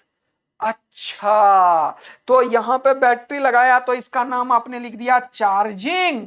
हाँ, और यहां पे बैटरी नहीं दिया आपने, चार्ज तो कर दिया कैपेसिटर को, और रेसिस्टर के थ्रू इसका एनर्जी को लॉस करवा रहे हो। यस, तो इसका नाम क्या दे दिया, डिस्चार्ज। यानी कि मैंने क्या बोला, charging and discharging of RC circuit. Okay, तो अब आपका मकसद है कि चार्जिंग पढ़ाना, कि कैपेसिटर में किसी टी टाइम पे कितना चार्ज है उसको बोलेंगे ट्रांजिएंट एनालिसिस। जब शुरुआत में बैटरी लगाया तब क्या हुआ कहानी उसको बोलेंगे इनिशियल स्टेट। और जब बहुत समय हो गया, एकदम मस्त मजा आ गया, इसको एकदम बैठा हुआ है सोया हुआ है, उसको बोलते हैं स्टेडी स्टेट। बहुत समय, बहुत इनफाइनाइट टाइम को हम बोलते हैं स्टेडी स्टेट। तो we have to analysis the RC circuit in 3 different cases, initial state, transient state. किसी भी टी टाइम पे अगर तुम्हें करंट निकालना है इस सर्किट में तुम्हें क्या करना है, किसी भी टी टाइम पे करंट निकालना है, सपोज करो आई निकालना है as a function of time t, तो इसको हम बोलते हैं ट्रांजिएंट स्टेट। क्या बोलते हैं बेटा, इस सर्किट का क्या करते हैं अपन, एनालिसिस करते हैं, ट्रांजिएंट एनालिसिस, ट्रांजिएंट एनालिसिस। अच्छा, यानी कि current as a function of time निकालना होता है किसी भी आर्बिट्री टाइम पे, तो इसको बोलते हैं ट्रांजिएंट एनालिसिस। किसी भी टी टाइम पे कितना धारा है, कितना करंट है, तो इसको बोलते हैं ट्रांजिएंट एनालिसिस। दूसरा देखो, दूसरा हम पढ़ते हैं इसका, पहले तो इनिशियल स्टेट पढ़ेंगे sir. Initial state, initial state, initial state का मतलब क्या होता है, इनिशियल स्टेट का मतलब होता है t इज इक्वल टू 0, हालात क्या है यहाँ पे फिल करूंगा, अभी तो मुझे पता ही नहीं है, लेकिन t इज इक्वल टू 0 समय पे क्या होगा उसको बोलते हैं इनिशियल स्टेट। ट्रांजिएंट एनालिसिस, किसी भी थोड़े टाइम के बाद क्या हालत होगा। और दूसरा स्टेडी स्टेट, क्या बोलते हैं, स्टेडी स्टेट एनालिसिस, या फिर लॉन्ग टाइम। क्वेश्चन वाला स्टेडी स्टेट बोले, या फिर बोले लॉन्ग टाइम, या फिर बोले इनफाइनाइट टाइम, ये सब एक ही चीज है। ओके सर, तो आप अभी तक सिर्फ हमें दोस्ती करा रहे हो, जैसे पहली बार हम किसी दोस्त से मिलते हैं तो आप उसका नाम बताते हो, क्लास बताते हो, है ना। यस सर, एकदम से सारा कुछ नहीं पूछ लेते हो, एड्रेस पूछ लोगे क्या, फोन नंबर दे दो, मोबाइल नंबर भी, है ना। कुछ लोग तो ये भी कर लेते होंगे, है ना, लेकिन हम वैसे नहीं है, हम थोड़ा थोड़ा धीरे धीरे दोस्ती बढ़ाते हैं, है ना। यस सर, एकदम बढ़िया, सुंदर, मजेदार बात कर दी आपने। तो इसीलिए इसका नाम क्या होगा, स्टेडी स्टेट का 3 नाम हमने बोला, लॉन्ग टाइम, इनफाइनाइट टाइम, और ये ट्रांजिएंट स्टेट एनालिसिस और इनिशियल स्टेट। बहुत बढ़िया, बहुत सुंदर, बहुत ही मजेदार बात है सर। हमें पूरा का पूरा ये आप समझाने में में सफल हो चुके हो कि आर और सी के साथ दो तरीके का खेल खेला जाएगा। एक तो चार्जिंग ऑफ आरसी सर्किट होगा जिसमें एक कैपेसिटर चार्ज होगा। शुरुआत में क्या होगा, थोड़े टाइम बाद क्या होगा, बहुत समय बाद क्या होगा, ये आप पढ़ाने वाले हो अभी। ओके, फिर अगर बैटरी कैपेसिटर पहले से चार्ज और रेसिस्टर लगाया तो ये अपने करंट को क्या करेगा, कम करेगा। इसीलिए आई जो होगा minus D Q by D T होगा। ये निगेटिव रेट ऑफ चेंज है, बहुत इंपॉर्टेंट लाइन है। घट रहा है करंट सर्किट में क्योंकि ये हीट लॉस करा के इस चार्ज को बर्बाद कर देगा सर, दोबारा वापस नहीं आएगा। तो ये हो गया discharging of RC circuit. Okay, इसका भी तीनों चीज पढ़ेंगे अपन, ट्रांजिएंट एनालिसिस, इनिशियल टाइम पे क्या था और बहुत समय बाद क्या होगा। बहुत समय बाद क्या होगा जरा तुम ही बताओ तो, बहुत समय बाद क्या होगा, क्या इसमें कोई करंट होगा? अरे कैसी बातें कर दी सर, करंट कहां से होगा, ये तो निपट रहा है। तो जब बहुत समय हो जाएगा तो इसमें कोई भी करंट नहीं होगा और ये कैपेसिटर बेचारा भिखारी बन जाएगा, अपना सारा धन निपटा देगा। कहां? हीट लॉस में। सर हमें समझ में आया ये कॉन्सेप्ट क्या था, charging and discharging of RC circuit. अब आप क्या करने वाले हो, अब मैं इसका एनालिसिस पूरा तुम्हें सिखाने वाला हूं कि कैसे कैपेसिटर को चार्ज करते हैं और कैसे कैपेसिटर को डिस्चार्ज करते हैं, इसमें कौन कौन से टर्मिनोलॉजी आता है और क्या क्या कॉन्सेप्ट हम सीखने वाले हैं। अच्छा सर, बहुत बढ़िया, बहुत सुंदर, बहुत मजा आया है। तो अब सबसे पहले पढ़ेंगे चार्जिंग ऑफ आरसी सर्किट। सबसे पहले क्या पढ़ेंगे बेटा अपन, चार्जिंग ऑफ आरसी सर्किट, और फिर पढ़ेंगे discharging of RC circuit. Right, तो चलिए देखते हैं जल्दी से चार्जिंग ऑफ आरसी सर्किट क्या है। ठीक है सर, तो चार्जिंग का मतलब आपने अभी बताया था कि एक तो आपके पास कैपेसिटर होगा, एक आपके पास रेसिस्टर होगा और एक आपके पास बैटरी होगा सर। ओके, यहां पे इसमें एक की लगा देते हैं, स्विच अभी ओपन है, ये देखो ओपन है ना। हाँ, यहाँ पे बैटरी लगा दिया, उसका ईएमएफ ई और वी कुछ भी लिखा रहता है। यहाँ पे कैपेसिटर है सी का, ये आर है। ओके, जब मैंने क्या किया, किसी टी आर्बिट्री टाइम पे इसको क्लोज किया स्विच को, तो यहाँ से क्या होगा, यहाँ से कोई चार्ज निकलेगा। ठीक, चार्ज निकलेगा और चार्ज का रेट से क्या होगा, करंट आ जाएगा। तो क्यू भी होगा सर्किट में और क्यू का रेट ऑफ चेंज करंट हो जाएगा आई, है ना, D Q by D T. Yes sir, Q इसलिए लिखा क्योंकि पहले कैपेसिटर है हमारे सामने। ठीक है, तो ये चार्ज आया तो पहले प्लेट के इनर प्लेट पे जाता है, मैंने तुम्हें कितनी बार बताया है, ये Q, इसके जस्ट अगले वाले के इनर प्लेट में आ जाएगा माइनस Q, यहां से फिर निकलेगा Q, लेकिन Q का रेट ऑफ चेंज I है, हमें इसके क्रॉस जो होता है पोटेंशियल वो I के टर्म लिखते हैं, इसलिए Q और I दोनों लिख रहा हूं मैं क्योंकि कैपेसिटर और रेसिस्टर दोनों है सर। तो ये Q आया, यहाँ पे बैठा, Q का रेट ऑफ चेंज I हो गया, इसमें I फ्लो कर गया, ये R है सर्किट में, इससे निकला I या Q और आया I या Q। बहुत ही बढ़िया, मजा आया। ठीक, तो t इज इक्वल टू 0 पे क्या हुआ जरा देखना, जैसे ही तुमने शुरुआत किया तो तुम्हें अभी अंदाजा नहीं बैठ रहा होगा कि ये capacitor t is equal to 0 पर कैसा बिहेव कर रहा है। नहीं अंदाजा हो रहा है ना, देखना मजा आएगा अभी जब मैं पूरा बताऊंगा, तब तुम्हें एक्चुअल में फील आएगा कि कैपेसिटर का बिहेवियर एक्चुअल में क्या है। t इज इक्वल टू 0 पे अभी नहीं पता चला है, टेंशन मत लो, तुम्हें सॉल्व करा के फिर बताऊंगा इसका डिटेलिंग। ठीक है सर, आपने चार्ज और करंट दे दिया। अब मैं क्या करता हूं, इस सर्किट में केवीएल इक्वेशन लगाता हूं। क्या लगाता हूं, केवीएल इक्वेशन। समझने की कोशिश करना, डरना मत। अगर यहाँ पे थक गए हो तो जाके चाय पी के आओ और उसके बाद नए एनर्जी से पढ़ाई करना, ये बहुत इंपॉर्टेंट कॉन्सेप्ट है। केवीएल वगैरह सिखा रहा हूं नए आर और सी के एक साथ में। ठीक है, ओके, तो नंबरिंग कर देता हूं मैं, ए बी सी डी। बहुत बढ़िया, बहुत सुंदर, बहुत मजेदार बात है। ओके, केवीएल इक्वेशन लिखने की कोशिश किया मैंने A B C D loop में। तो यहां से शुरुआत किया, ए से बी, बी से सी, सी से डी, डी से ए। तो यहां से शुरुआत किया, मान लो ए से। इन लूप केवीएल इक्वेशन लिख रहा हूं, कौन से लूप में, in loop A B C D A. ठीक है, तो अब क्या लिखोगे, केवीएल। तो केवीएल तुम्हें आता है, यहां से जाओगे तो मैंने बताया था कि कैपेसिटर का आगे वाला ले लो। तो कैपेसिटर के क्रॉस जो पोटेंशियल होता है उसे कैसे लिखते हो, Q बाय सी से, लेकिन आगे वाला माइनस वाला है तो minus Q by C. Current के डायरेक्शन में चल रहे हो आगे तो क्या लिखोगे, माइनस आई आर। तो इसका जो केवीएल इक्वेशन लिखोगे Q by C minus I R, यहां से चल के आगे वाला आएगा तो क्या लिखोगे, प्लस ई इक्वल टू 0। तो इसका केवीएल ध्यान से देखना, Q by C minus I R और यहाँ पे ई, तो माइनस Q बाय सी। देखो जल्दी से, minus Q by C minus I R, है ना, minus Q by C minus I R, यहाँ पे प्लस ई, अच्छा plus E equal to 0. This is the KVL equation for the above circuit. Yes, got it. अब क्या है जरा देखना. अब हमने क्या किया, यहां पे देखना बहुत इंपॉर्टेंट है. सर्किट में चार्ज हो रहा है. सर्किट क्या हो रहा है, चार्ज. सर्किट क्या हो रहा है, चार्ज हो रहा है. ध्यान से देखना आप. तो अपन क्या करते हैं, इसको ये वो जो आई आर वाला टर्म है उसको उधर फेंकता हूं मैं. तो ये क्या हो जाएगा, E minus Q by C, E minus Q by C, और ये उधर गया तो हो गया आई आर. तुम मुझे बताओ आई क्या है. I sir D Q by D T के बराबर है. तो इसको आई को मैं क्या लिख सकता हूं, D Q by D T, क्योंकि हमें निकालना क्या है, अभी फिलहाल हमें निकालना है charge as a function of time. हम ट्रांजिएंट एनालिसिस करने वाले हैं इसका. ठीक, क्या करने वाले हैं, ट्रांजिएंट एनालिसिस, कि ये सर्किट में किसी भी टी टाइम पे इस कैपेसिटर पे कितना चार्ज गया होगा. This is called transient analysis. अरे सर एकदम बढ़िया बात है.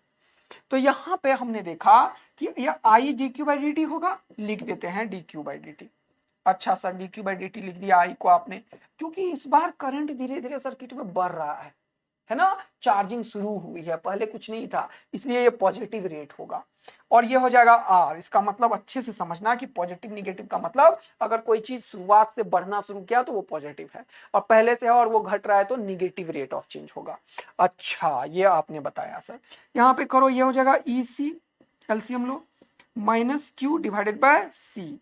अच्छा अब हमें क्या चाहिए, हमें क्यू निकालना है. क्या निकालना है, क्यू. तो थोड़ा सा इंटीग्रेशन का कॉन्सेप्ट आ रहा है, डरो मत, डरो मत, है ना, डरो मत. देखो ध्यान से, अगर यहाँ पे Q है, देखो Q है ना, और यहाँ पे dq है.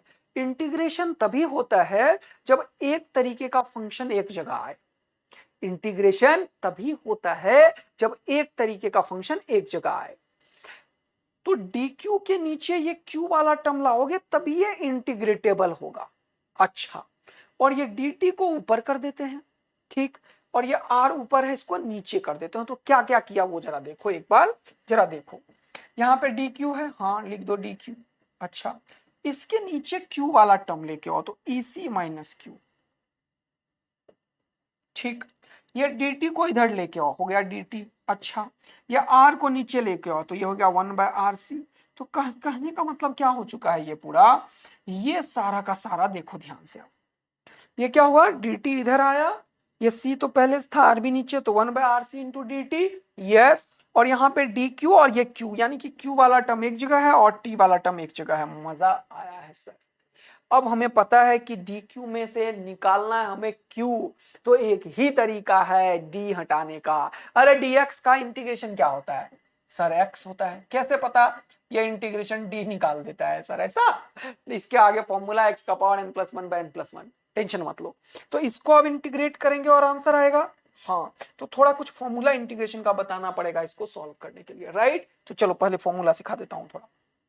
देखो कुछ इंपॉर्टेंट नोट देखो, देखो इधर इधर ज्ञान की बातें इधर करो. तो इंटीग्रेशन अगर मैं लिखूं 1/x dx, देखो ध्यान से, यानी कि dx के नीचे x लिखूं तो पता है इसका इंटीग्रेशन क्या होता है, ln x. ठीक है सर.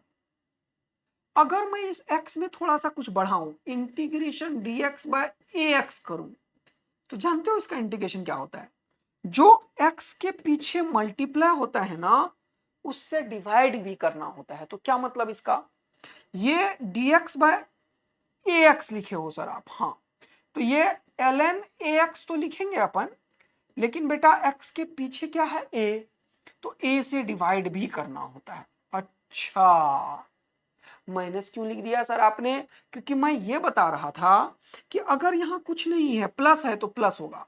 अगर मैं -ax लिखता, एक्चुअल में x का जो रियल कॉफिशिएंट है उसी से डिवाइड करना होता है. तो समटाइम्स ये माइनस भी होता है, समटाइम्स ये प्लस भी होता है. तो तुम इसका ख्याल रखना, ये -a लिखोगे या +a, वो ये डिसाइड करेगा कि x का कॉफिशिएंट क्या है. अच्छा, एक और फॉर्मूला देखो, अगर मैं लिखूं dx divided by ax + b, इसका इंटीग्रेशन क्या होगा सर, इसका भी इंटीग्रेशन यही होगा बेटा. नीचे सिर्फ x का पावर यदि 1 है तो हमेशा होगा ln ax plus b integration, और x का कॉफिशिएंट यहाँ पे क्या है a, तो क्या करोगे डिवाइडेड बाय a करोगे। ठीक है सर, अगर मैं तुम्हें एक और इंटीग्रेशन पूछूं, इंटीग्रेशन जरा बताना dt divided by p minus Q T, इसका इंटीग्रेशन बताओ तो। सर इस बार भी t का पावर 1 है बस, ये p तो कांस्टेंट है, तो इसमें ln ही जाएगा। हाँ सर बिल्कुल जाएगा, तो क्या लिखोगे ln p minus Q T, अच्छा डिवाइडेड बाय, किससे डिवाइड करोगे जरा तुम बताओ। सर t का कॉफिशिएंट क्या है माइनस क्यू, t का कॉफिशिएंट क्या है माइनस क्यू, तो किससे डिवाइड करोगे माइनस क्यू से। मजा आएगा सर, बेहतरीन मजा आएगा, यही चीज को समझना आप ध्यान से। तो यहां पे क्या है जरा देखो, ये डी क्यू के नीचे वेरिएबल जो होता है उसका कॉफिशिएंट, तो क्यू वेरिएबल है, उसका कॉफिशिएंट यहाँ क्या है 1 या -1, -1, तो हमें किससे डिवाइड करना पड़ेगा -1 से, कांस्टेंट का कोई फर्क नहीं पड़ेगा। अच्छा बहुत ही बढ़िया बात है। ओके, यहां dt का इंटीग्रेशन क्या होगा t, इसको थोड़ा सा और देखो अगर, तो तुम इसको मैं दूसरे पेज पे ही लिख देता हूं बेटा, तो dt by R C D Q by C E minus Q, तो हो जाएगा dt बाय आर सी, या इसको अच्छे से लिखो 1 बाय आर सी बाहर कर दो, integration dt is equal to integration d Q by C E minus Q. देखो बहुत धीरे समझा रहा हूं, थोड़ा सा देखना, इसको समझने की बात है। यहां पे क्या है सर, यहां पे अब लिमिट क्या रखेंगे, ये क्वेश्चन आ गया, लिमिट क्या रखेंगे। तो जब शुरुआत किया था तुमने, समय जब एकदम शून्य था, शुरू ही किया था, तो क्या कैपेसिटर पे कोई चार्ज था उस टाइम पे? नहीं सर, कैपेसिटर तो तभी लगाया ही था आपने, तुरंत से थोड़ी चार्ज आया होगा बाद में ना। मैंने बोला लगाया तब बताओ क्या था, तो जब तुमने लगाया उस समय पे कोई भी चार्ज कैपेसिटर पे नहीं था, तो t इज इक्वल टू बीजो पे चार्ज जो है वो 0 था। किसी आर्बिट्री टाइम t हुआ समय, तो उस टाइम पे कोई भी एक चार्ज इस पे q आ गया, यस q आ गया। तो इसीलिए इसको मैं बोल रहा था ट्रांजिएंट एनालिसिस, कि किसी भी t टाइम पे कैपेसिटर पे कितना चार्ज आया उसका एनालिसिस करने वाले स्टेप को हम बोलते हैं ट्रांजिएंट एनालिसिस। अच्छा सर बहुत ही बढ़िया बात है, चलिए ध्यान देंगे अब बढ़िया बच्चों में। तो इसका dt का इंटीग्रेशन तो t हो गया, अच्छा, और ये हो गया नीचे rc, बहुत ही बढ़िया सर। ओके, लिमिट पुट कर दिया मैंने, t में t ही जाएगा, t माइनस 0 तो t आ जाएगा सर। यहां पे चक्कर है देखना, जब भी कभी ln वगैरह आए ना, तो आंख बंद करके 0 को मत छेड़ देना, ये गड़बड़ काम करता है, ध्यान रखना। तो पहले इसका इंटीग्रेशन करो, क्या लिखोगे ln ce माइनस क्यू, क्या लिखोगे ln ce माइनस u, क्या लिखोगे ln ce माइनस क्यू।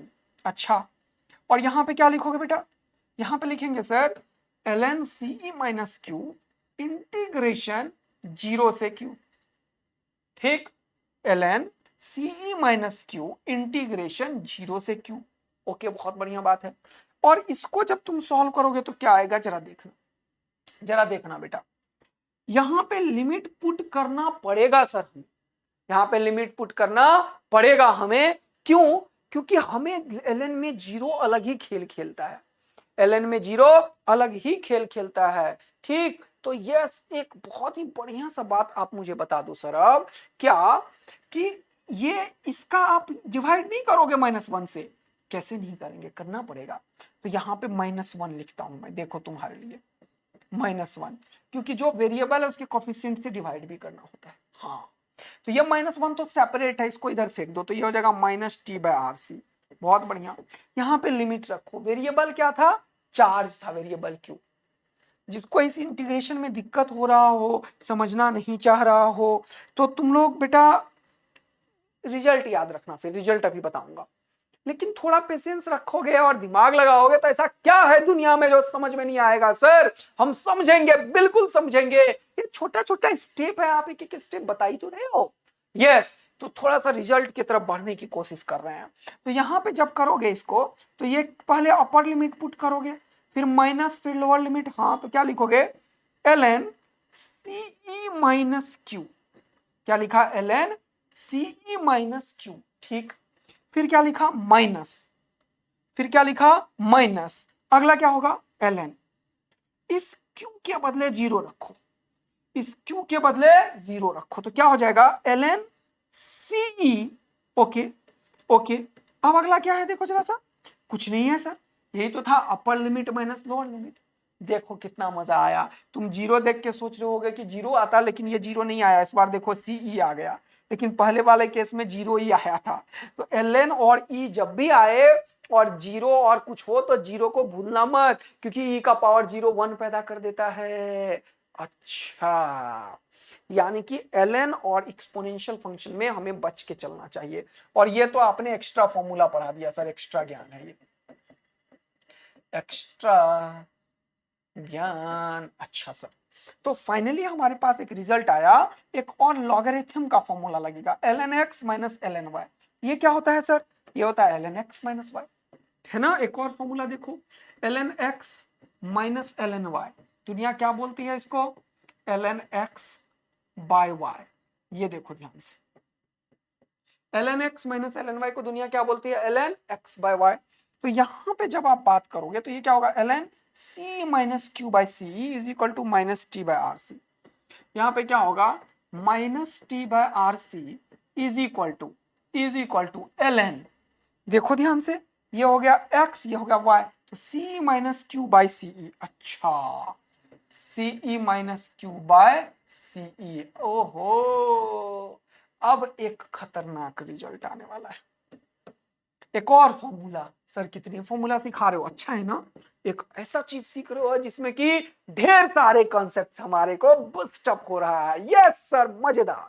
चलिए, एक और फॉर्मूला होता है, देखो जरा ध्यान पूर्वक देखना, ln में बेटा बेस में नीचे e होता है, अंडरस्टूड होता है, और मान लो यहाँ पे कुछ है, मान लो x है, और ये मान लो y के बराबर है, ऐसा किसी ने बोल दिया, ऐसा किसी ने बोल दिया ln x base e is equal to y।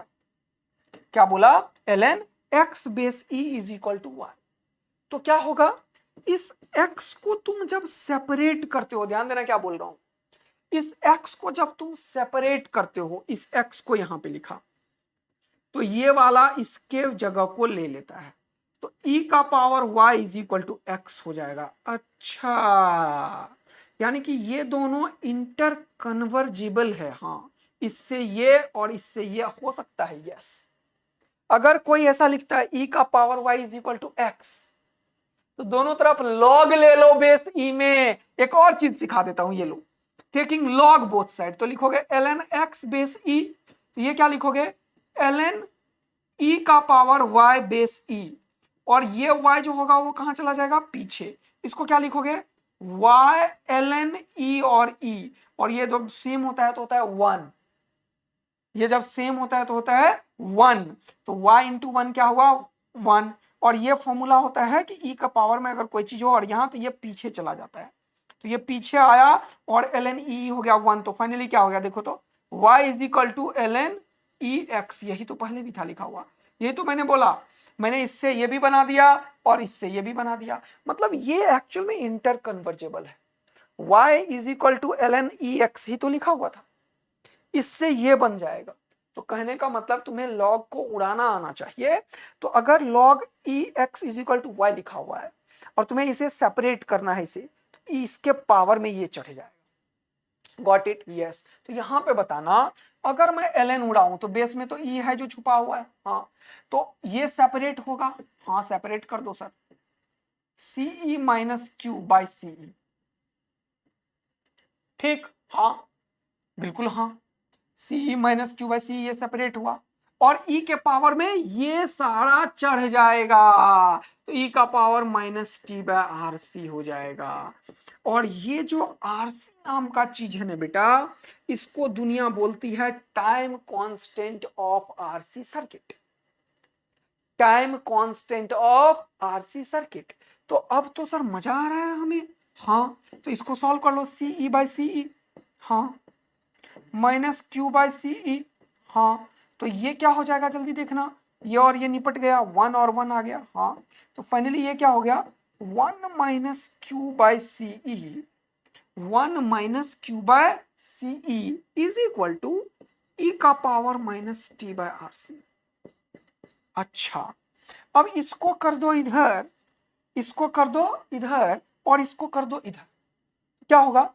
Q by C E is equal to 1 minus ई का power T by R C. इसको किया इधर तो निगेटिव वाला पॉजिटिव और ये पॉजिटिव वाला निगेटिव, तो क्या लिखोगे? Q by C E is equal to 1 minus ई का power minus T by R C, और यहां से पता चलेगा Q is equal to C E into 1 minus T by R C. अच्छा, तो तभी से आप लगे पड़े थे ये रिजल्ट लाने के लिए, हाँ, कि ये अब हमें बता दिया है कि किसी भी टी टाइम पे चार्ज कैपेसिटर में कितना होगा। वो कितना होगा? CE into 1 minus cube e का power minus T by RC, और ये आरसी को बोलते हैं टाइम कांस्टेंट। क्या बोलते हैं? जल्दी से देखना, time constant of RC circuit. Time constant of RC circuit क्या होता है? ये आरसी, इसको किस चीज से डिनोट करते हैं? टॉ से, और इसे क्या बोलेंगे? आरसी। कैसे पता सर? ये टाइम है, आपको कैसे पता सर? इसको भी बोल सकता हूं मैं, डायमेंशन से तुरंत से आ जाएगा। तुम्हें पता है डायमेंशन एनालिसिस से कि ई का पावर कोई भी चीज हो ना, वो डायमेंशन लेस होता है। Exponential functions are dimensionless. Exponential functions are, कुछ ज्यादा फिजिक्स पढ़ा दिया क्या यार बच्चों?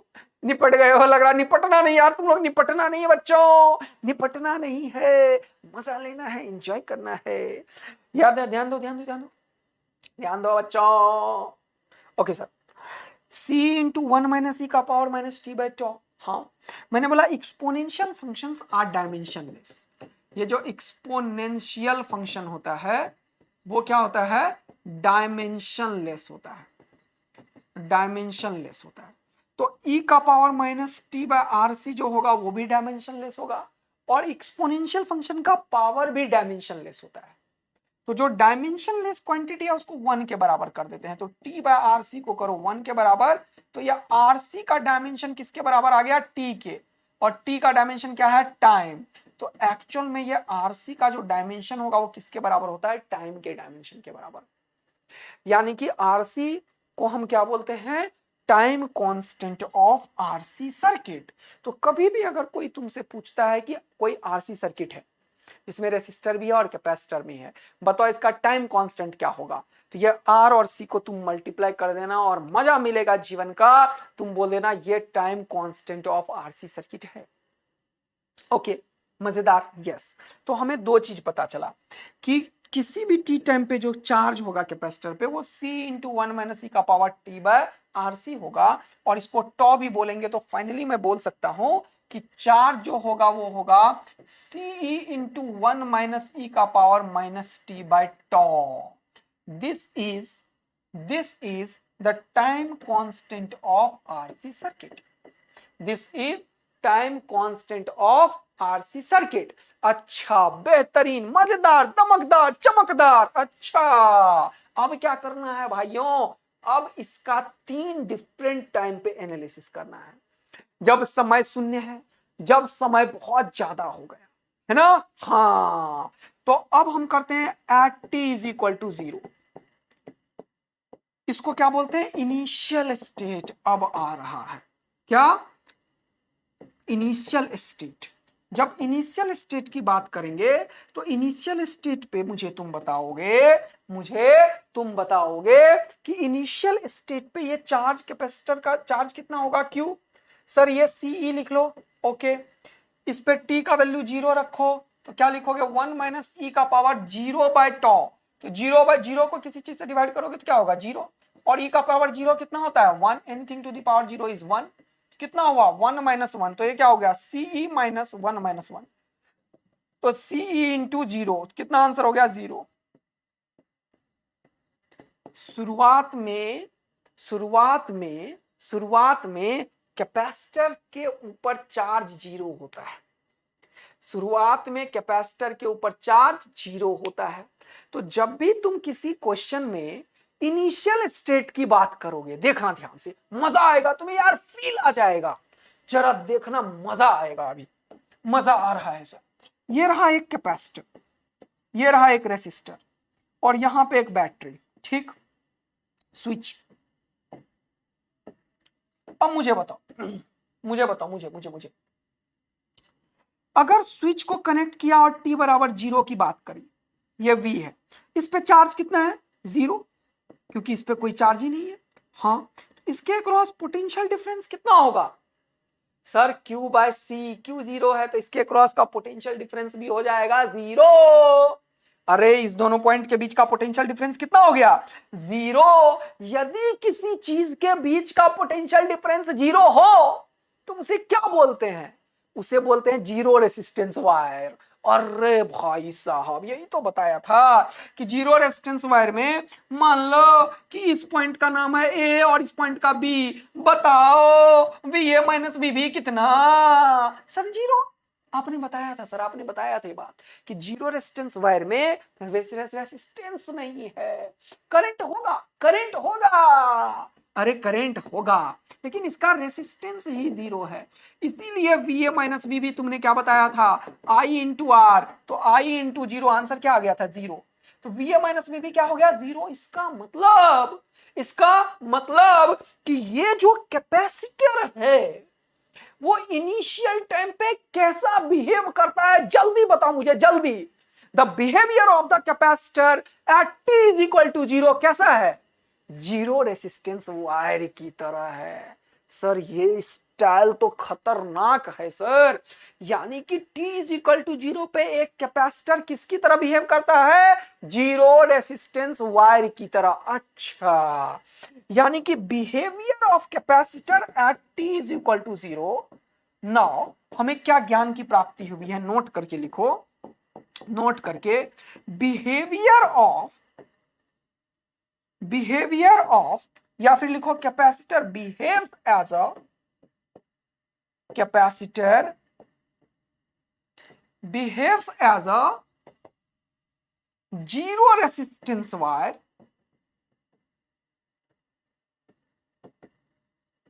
As t is equal to 0 या फिर इनिशियल स्टेट। सर मजा दिला दिया आपने, मजा दिला दिया सर आपने। t इज इक्वल टू 0 पे कैसा बिहेव करता है? जीरो रेजिस्टेंस वायर की तरह। तो अगर कभी मैं पूछूं कि बताओ इस सर्किट में t इज इक्वल टू 0 पे कितना करंट होगा? क्वेश्चन बना दिया मैंने। अच्छा क्वेश्चन बन गया। हाँ, find the current through the battery at t is equal to 0। अच्छा, at t is equal to 0, आइए बताओ सर्किट में कितना है? तो कौन सा बड़ा बात है sir? t is equal to 0 पे कैपेसिटर किसकी तरह बिहेव करता है? जीरो रेजिस्टेंस वायर की तरह। तो इसका जो फोटो बना दोगे तुम कैसा? ऐसा, और एक रेसिस्टर और एक बैटरी, मजा आएगा सर, बता नहीं सकता कितना। t इज इक्वल टू 0 पे कैपेसिटर हटा दो और उसको जीरो रेजिस्टेंस वायर से रिप्लेस कर दो, तो ये रहा R, ये रहा V। करंट कितना होगा? V by R। सर मजा आ चुका है जीवन का सच्ची में, यानी कि t इज इक्वल टू 0 पे ये कैपेसिटर ही निपट जाता है, दिख रहा है सामने। और उसको किससे रिप्लेस करते हैं? जीरो रेसिस्टेंस वायर से। किससे? जीरो रेसिस्टेंस वायर से। मजेदार, दमकदार, चमकदार। तो एक क्वेश्चन हो जाए फटाफट इसी कॉन्सेप्ट पे। ये लो पहला क्वेश्चन तुम्हारे सामने, ये रहा। सबसे पहले क्वेश्चन करो, ये लो। बोल रहा है current through the battery at the instant when switch S is closed. इसका क्या मतलब? जैसे ही स्विच को क्लोज किया, बोला करंट बताओ, इसका क्या मतलब? Initial time. जल्दी से आंसर करो, इसका क्या मतलब? Initial time. इनिशियल मतलब t इज इक्वल टू 0। तो t इज इक्वल टू 0 पे कैपेसिटर कैसा बिहेव करता है? सर जीरो रेजिस्टेंस वायर की तरह। देखो कितना कॉम्प्लेक्स लुकिंग प्रॉब्लम, यूं सॉल्व होगा, यूं। तो इसको बनाओ, ये रहा 10 वोल्ट का बैटरी, मजा आया। स्विच हो चुका है क्लोज, यहाँ पे एक 2 ओम का रेसिस्टर है और ये कैपेसिटर भी हो गया है ऐसा, ये 3 ओम का, और ये एक दोनों पॉइंट के बीच में एक जीरो रेजिस्टेंस वायर लगा दो। अरे इतना खतरनाक कहानी बन चुका है कि इन दोनों के बीच में एक जीरो रेजिस्टेंस वायर लगाओ, क्योंकि कैपेसिटर किसकी तरह बिहेव करता है? जीरो रेजिस्टेंस वायर की तरह। सर ये 3 ओम तो किसी काम का ही नहीं बचा, और ये 10 वोल्ट हो गया, ये 2, यानी कि अब t इज इक्वल टू 0 पे जरा करंट बताओ कितना होगा? सर मजा आ रहा है हमें। टुक टुक टुक टुक टुक टुक टुक टुक। क्या इधर जाएगा? अरे नहीं, जीरो रेजिस्टेंस वायर को फॉलो करता है, तो ये तो निपट ही जाएगा, इसमें कोई करंट नहीं होगा। हाँ, तो ये भी पूछ सकता है कि बताओ 3 ओम से कितना करंट जाएगा व्हेन स्विच इज क्लोज, तो आंसर क्या है? 0। सर मजा आ रहा है। तो 10 वोल्ट का बैटरी और 2 ओम का रेसिस्टेंस, तो करंट कितना हो गया? 10/2। देखो कितना जल्दी जल्दी आंसर आएगा, 5 एम्पियर का करंट, डी आंसर हो गया। इनिशियल स्टेट का एनालिसिस में क्या होता है? Capacitor behaves as a zero resistance wire, capacitor behaves as a zero resistance wire. इसको जीरो रेजिस्टेंस वायर से मल्टीप्लाई करो और मजा ले लो जीवन का। अच्छा, अगला क्वेश्चन देखते हैं, एक और। ये क्वेश्चन अभी नहीं पढ़ाया है, वो थोड़ा टाइम के बाद, अभी और पढ़ाऊंगा, उसके बाद आएगा वो क्वेश्चन। ये लो, when the switch is closed, फिर से when the switch is closed मतलब t is equal to 0, then the initial current through 1 ohm resistor, ये 1 ohm रेसिस्टर से कितना करंट जाएगा ये पूछा है, मतलब बैटरी का करंट पूछ दिया इसने। तो स्विच क्लोज करो, ये रहा कैपेसिटर, कैपेसिटर की कोई वैल्यू भी ले लो 3 माइक्रोफैराड ले लिया मैंने, लेकिन इसका कोई फर्क नहीं पड़ेगा सर। सॉल्यूशन क्या होगा जल्दी बताओ सर। अभी आपने सिखाया है कि t इज इक्वल टू 0 पे ये कैपेसिटर जीरो रेजिस्टेंस वायर की तरह बिहेव करता है, तो ये क्वेश्चन ऐसा हो जाएगा कि ये तो 6 हो जाएगा और ये जीरो रेजिस्टेंस वायर से यहाँ पे एक और 3 ओम का रेसिस्टर लगा दो, तो ये तो पैरेलल में ही लग जाएगा यार। हाँ, ये दोनों, ये 6 ओम और ये 3 ओम किस में हो जाएगा? पैरेलल में। और यहाँ पे क्या होगा? यहाँ पे ये 1 ओम का हो जाएगा, ये कितना का हो जाएगा? 1 ओम का। और यहाँ पे क्या होगा? 12 वोल्ट की बैटरी हो जाएगी, और ये क्या होगा? ये स्विच हो जाएगा, ये 12 वोल्ट का बैटरी, ये 1 ओम हो गया। Question solve. तो ये दोनों किस में हो गया? 3 ओम, और ये किस में? पैरेलल में। तो 3 और 6 पैरेलल में, तो पैरेलल में निकालो कितना हो गया? 3 × 6/3 + 6, तो 3 × 6/9, तो 3 3 जा 9, 3 2 जा 6, ये कितना हो गया? 2 ओम। तो इन दोनों को रिप्लेस करोगे 2 ओम से, और ये क्या होगा? 3, 2 ओम + 1 कितना हो गया? 3, और ये कितना है? 12। तो फाइनली करंट कितना हो जाएगा बेटा? 12/3। ये समझ में आया कैसे कर दिया मैं? इन दोनों को पैरेलल सॉल्व किया, पैरेलल निकला कितना? 2, मतलब इसको काट के हटा के 2 ओम का एक रेसिस्टेंस लगाऊंगा, ये 2 और ये 1 कितना हो गया? 3। तो 12 को 3 से डिवाइड करूंगा, कितना आएगा आंसर बेटा? 4 एम्पियर का करंट। मजा देगा जीवन का। क्या पूछा था? जब स्विच क्लोज किया तो करंट बताओ इससे जो करंट निकलेगा वही तो 1 में जाएगा, और बाद में फिर करंट डिस्ट्रीब्यूशन भी तुम बोल सकते हो। अगर पूछता इसमें जाएगा तो तुम्हें यहाँ का करंट पता है 4, तो करंट डिस्ट्रीब्यूशन निकाल दो, इसका करंट इस पे डिपेंड करेगा और इसका करंट इस पे, पता है ना? पैरेलल में करंट डिस्ट्रीब्यूशन सब पता है सर। आंसर की प्राप्ति ये रहा, 4 एम्पियर करंट। मजा आया, सुंदर लगा, बेहतर लगा, बहुत बढ़िया आया। जरा जल्दी आइए ऊपर। अब आपने सर ये दोनों क्वेश्चन तो करा दिया, अब आगे क्या? ये क्वेश्चन कराऊंगा, लेकिन ये अभी स्टडी स्टेट पढ़ाने के बाद। ठीक है, अभी तक आपने पढ़ाया है सर, अभी तक आपने पढ़ाया है कि t is equal to 0 initial time पे क्या होगा सर्किट के साथ। यस, अब मैं बताता हूं फल आगे कि इनिशियल स्टेट तो बता दिया सर आपने, अब बताओ कि लॉन्ग टाइम में क्या होगा। अब मैंने एक पेज ऐड किया, अब मैं बताता हूं लॉन्ग टाइम। लॉन्ग टाइम का क्या मतलब होता है? t is equal to infinitive, बहुत समय बाद क्या होगा, और इसी को दुनिया क्या बोलती है? Steady state. क्या बोलते हैं? STEADY लिखा है मैंने, स्टेडी स्टेट। जब स्टेडी स्टेट होगा तब सर्किट का क्या हालत होगा, जरा देख लो। अभी तो लिखा sir Q is equal to C × 1 - e⁻t/τ लिख देता हूं RC को। अब ये इसको देखो, इसको, यही तो चेंज हो रहा है। हाँ, इसी को निकालो, चलो बाहर निकाल के देखते हैं इसको। इसी में लिखोगे e⁻t/τ। हाँ, माइनस उड़ाएंगे तो 1 हो जाता है। यस, तो जगह 1/e⁻t/τ। हाँ, t का वैल्यू रखेंगे इन्फिनिटिव, t का वैल्यू रखेंगे इन्फिनिटिव, तो क्या होगा जल्दी देखना। तो क्या होगा? ये हो जाएगा 1/e⁻∞। इन्फिनिटिव को किसी चीज से, infinitive is a huge quantity, उसको थोड़ा बड़ा किसी चीज से डिवाइड करोगे तो क्या होगा आंसर उसका? इन्फिनिटी भी होगा, है ना? अब तुम्हें ये बात डाउट हो रहा है कि ये टॉ क्या हो सकता है सर, ये जो टाइम कांस्टेंट है वो क्या हो सकता है, इसका डाउट है? तो चलो पहले इसकी बात करते हैं 1 सेकंड के लिए। चलो मुझे ये बताओ कि ये जो मैंने लिखा तुम्हारे लिए, time constant of RC circuit is RC, है ना? तो अगर मैं पूछूं वन टाइम कांस्टेंट कितना होगा, या मैं ये पूछूं कि इनफाइनाइट टाइम का रियल मीनिंग क्या है। ये जो मैं बोल रहा हूं इनफाइनाइट टाइम, इस इनफाइनाइट टाइम का कितना मतलब होगा, कितना मतलब होगा, कितना मतलब होगा? 2 दिन, 5 दिन, 10 दिन, या 2 सेकेंड, 5 सेकेंड, या मिली सेकेंड? मिली सेकेंड को इनफाइनाइट बोल सकते हैं क्या यार? बोल सकते हैं क्या? डाउट है ना? इसका आंसर दूंगा अभी। एक चीज और बताना है यार, 2 मिनट रुको, अभी होल्ड करो, कि ये टाइम कांस्टेंट कितना हो सकता है, और दूसरा इनफाइनाइट टाइम का एक्चुअल फिजिकल मीनिंग क्या है। ये कितना टाइम है? क्या 2 साल है? कैपेसिटर को 2 साल लगेगा चार्ज होने में? या नैनो सेकेंड इनफाइनाइट होगा? फिर हम इनफाइनाइट क्यों बोल रहे हैं, लॉन्ग टाइम क्यों बोल रहे हैं? तो ये सब कुछ लफड़ा है, इसका आंसर अभी मैं दूंगा तुरंत से, जरा सुनना पहले। पहले मैथमेटिक्स से बात करते हैं। तो तुम्हें पता है कि अगर कोई चीज बहुत बड़ा है, दुनिया का सबसे बड़ा नंबर है, उसको किसी नंबर से डिवाइड करोगे तो बड़ा ही तो देगा यार, क्योंकि वो इनफाइनाइट अनडिफाइंड टर्म है। और अगर किसी चीज पे ई का वैल्यू होता है 2.71, पता है तुम लोगों को? 2.71, 72 भी कुछ लोग लिख देते हैं, ठीक। इसका पावर इन्फिनिटी, भाई ये तो ऑलरेडी बहुत बड़ा नंबर हो जाएगा। अरे 2 का ही पावर अगर करो, दुनिया का सारा नंबर 2 के पावर में रख दो, तो क्या करोगे? मल्टीप्लाई करते जाओगे, उतनी टाइम उतनी टाइम उतनी टाइम, तो क्या होगा? बहुत बड़ा नंबर होगा। यस, ये भी एक बहुत बड़ा नंबर है, मतलब 1/इन्फिनिटी में। तो t का वैल्यू जब तुम एक्चुअल में इन्फिनिटी पुट करोगे इसमें, तो ये चीज क्या निकाल के दे रहा है? 0 निकाल के दे रहा है। अच्छा, यानी कि ये t जब इनफाइनाइट टाइम होगा तो एक्चुअल में ये वाला टर्म 0 को रिप्रेजेंट करेगा। तो ये वाला टर्म 0 को रिप्रेजेंट करेगा एट इन्फिनिटी, एट इन्फिनिटी। अच्छा, तो आंसर क्या हो जाएगा? c इंटू 1 माइनस 0, ये 0 हो जा रहा है, देख रहे हो तुम, इसी को मैं सॉल्व कर रहा हूं। तो ये t इन्फिनिटी पे रखा, सॉल्व किया, सॉल्व किया, सॉल्व किया, कितना आया? 0। तो 1 माइनस 0 कितना हुआ? 1। 1 इंटू सी कितना हुआ? c। देखो एक्चुअल में कहानी कितना मजेदार आया।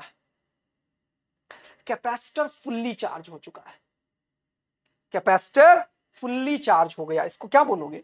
इसको तो यही बोलोगे ना कि एक कैपेसिटर था कोई C का, और इसके क्रॉस EMF E लगा दिया तुमने मान लो, तो इसके ऊपर जो मैक्सिमम चार्ज आ सकता है वही है ये C एक्चुअल में क्या है? ये Q मैक्स की वैल्यू है। जो इस कैपेसिटर पे मैक्सिमम चार्ज बिना रेसिस्टर का भी होता तो तुम बोलते Q मैक्स कितना होता है? C into E।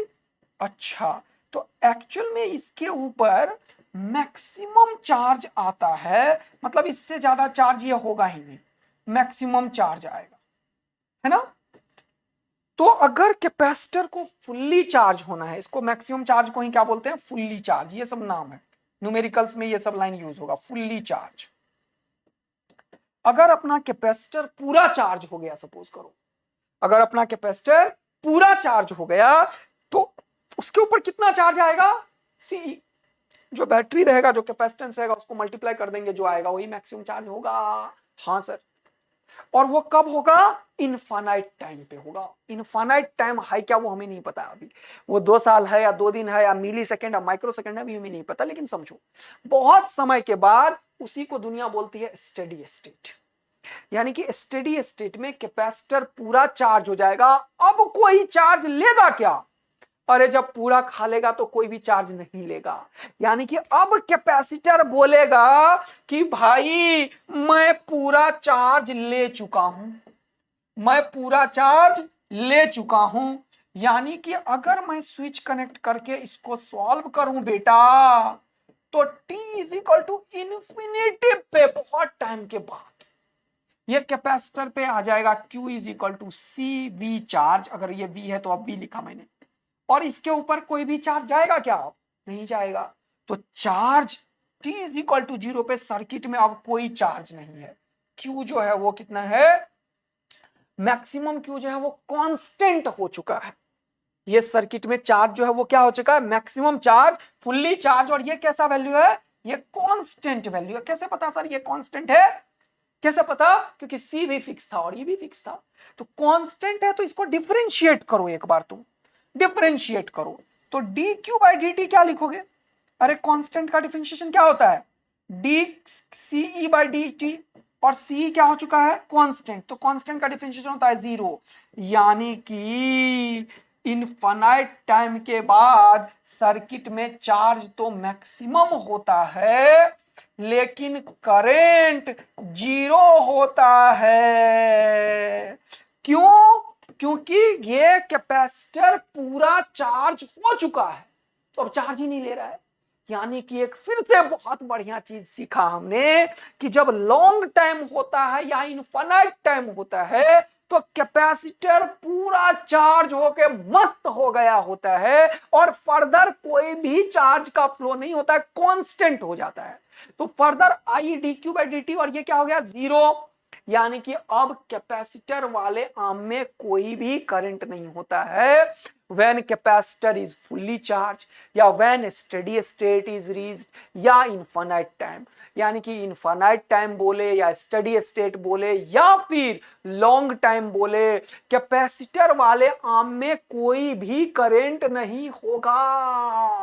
अरे मजा आ गया है। तभी तो इसके क्रॉस का पोटेंशियल बैटरी के पोटेंशियल के बराबर हो जाएगा, क्योंकि इसके क्रॉस कोई पोटेंशियल का ड्रॉप ही नहीं हुआ। क्यों? क्योंकि करंट हो गया 0। कब? t is equal to infinity पे। मजा आ गया सर। तो हम क्या बोलते हैं? हम बोलते हैं at t is equal to infinity capacitor behaves as a open circuit. अच्छा, या इनफाइनाइट रेसिस्टेंस वायर। मजा आया सर। यानी कि टी एट स्टेडी स्टेट या इनफाइनाइट टाइम पे कैपेसिटर कैसा बिहेव करता है? इनफाइनाइट रेसिस्टेंस वायर की तरह। इसमें कोई करंट ये जाने नहीं देता।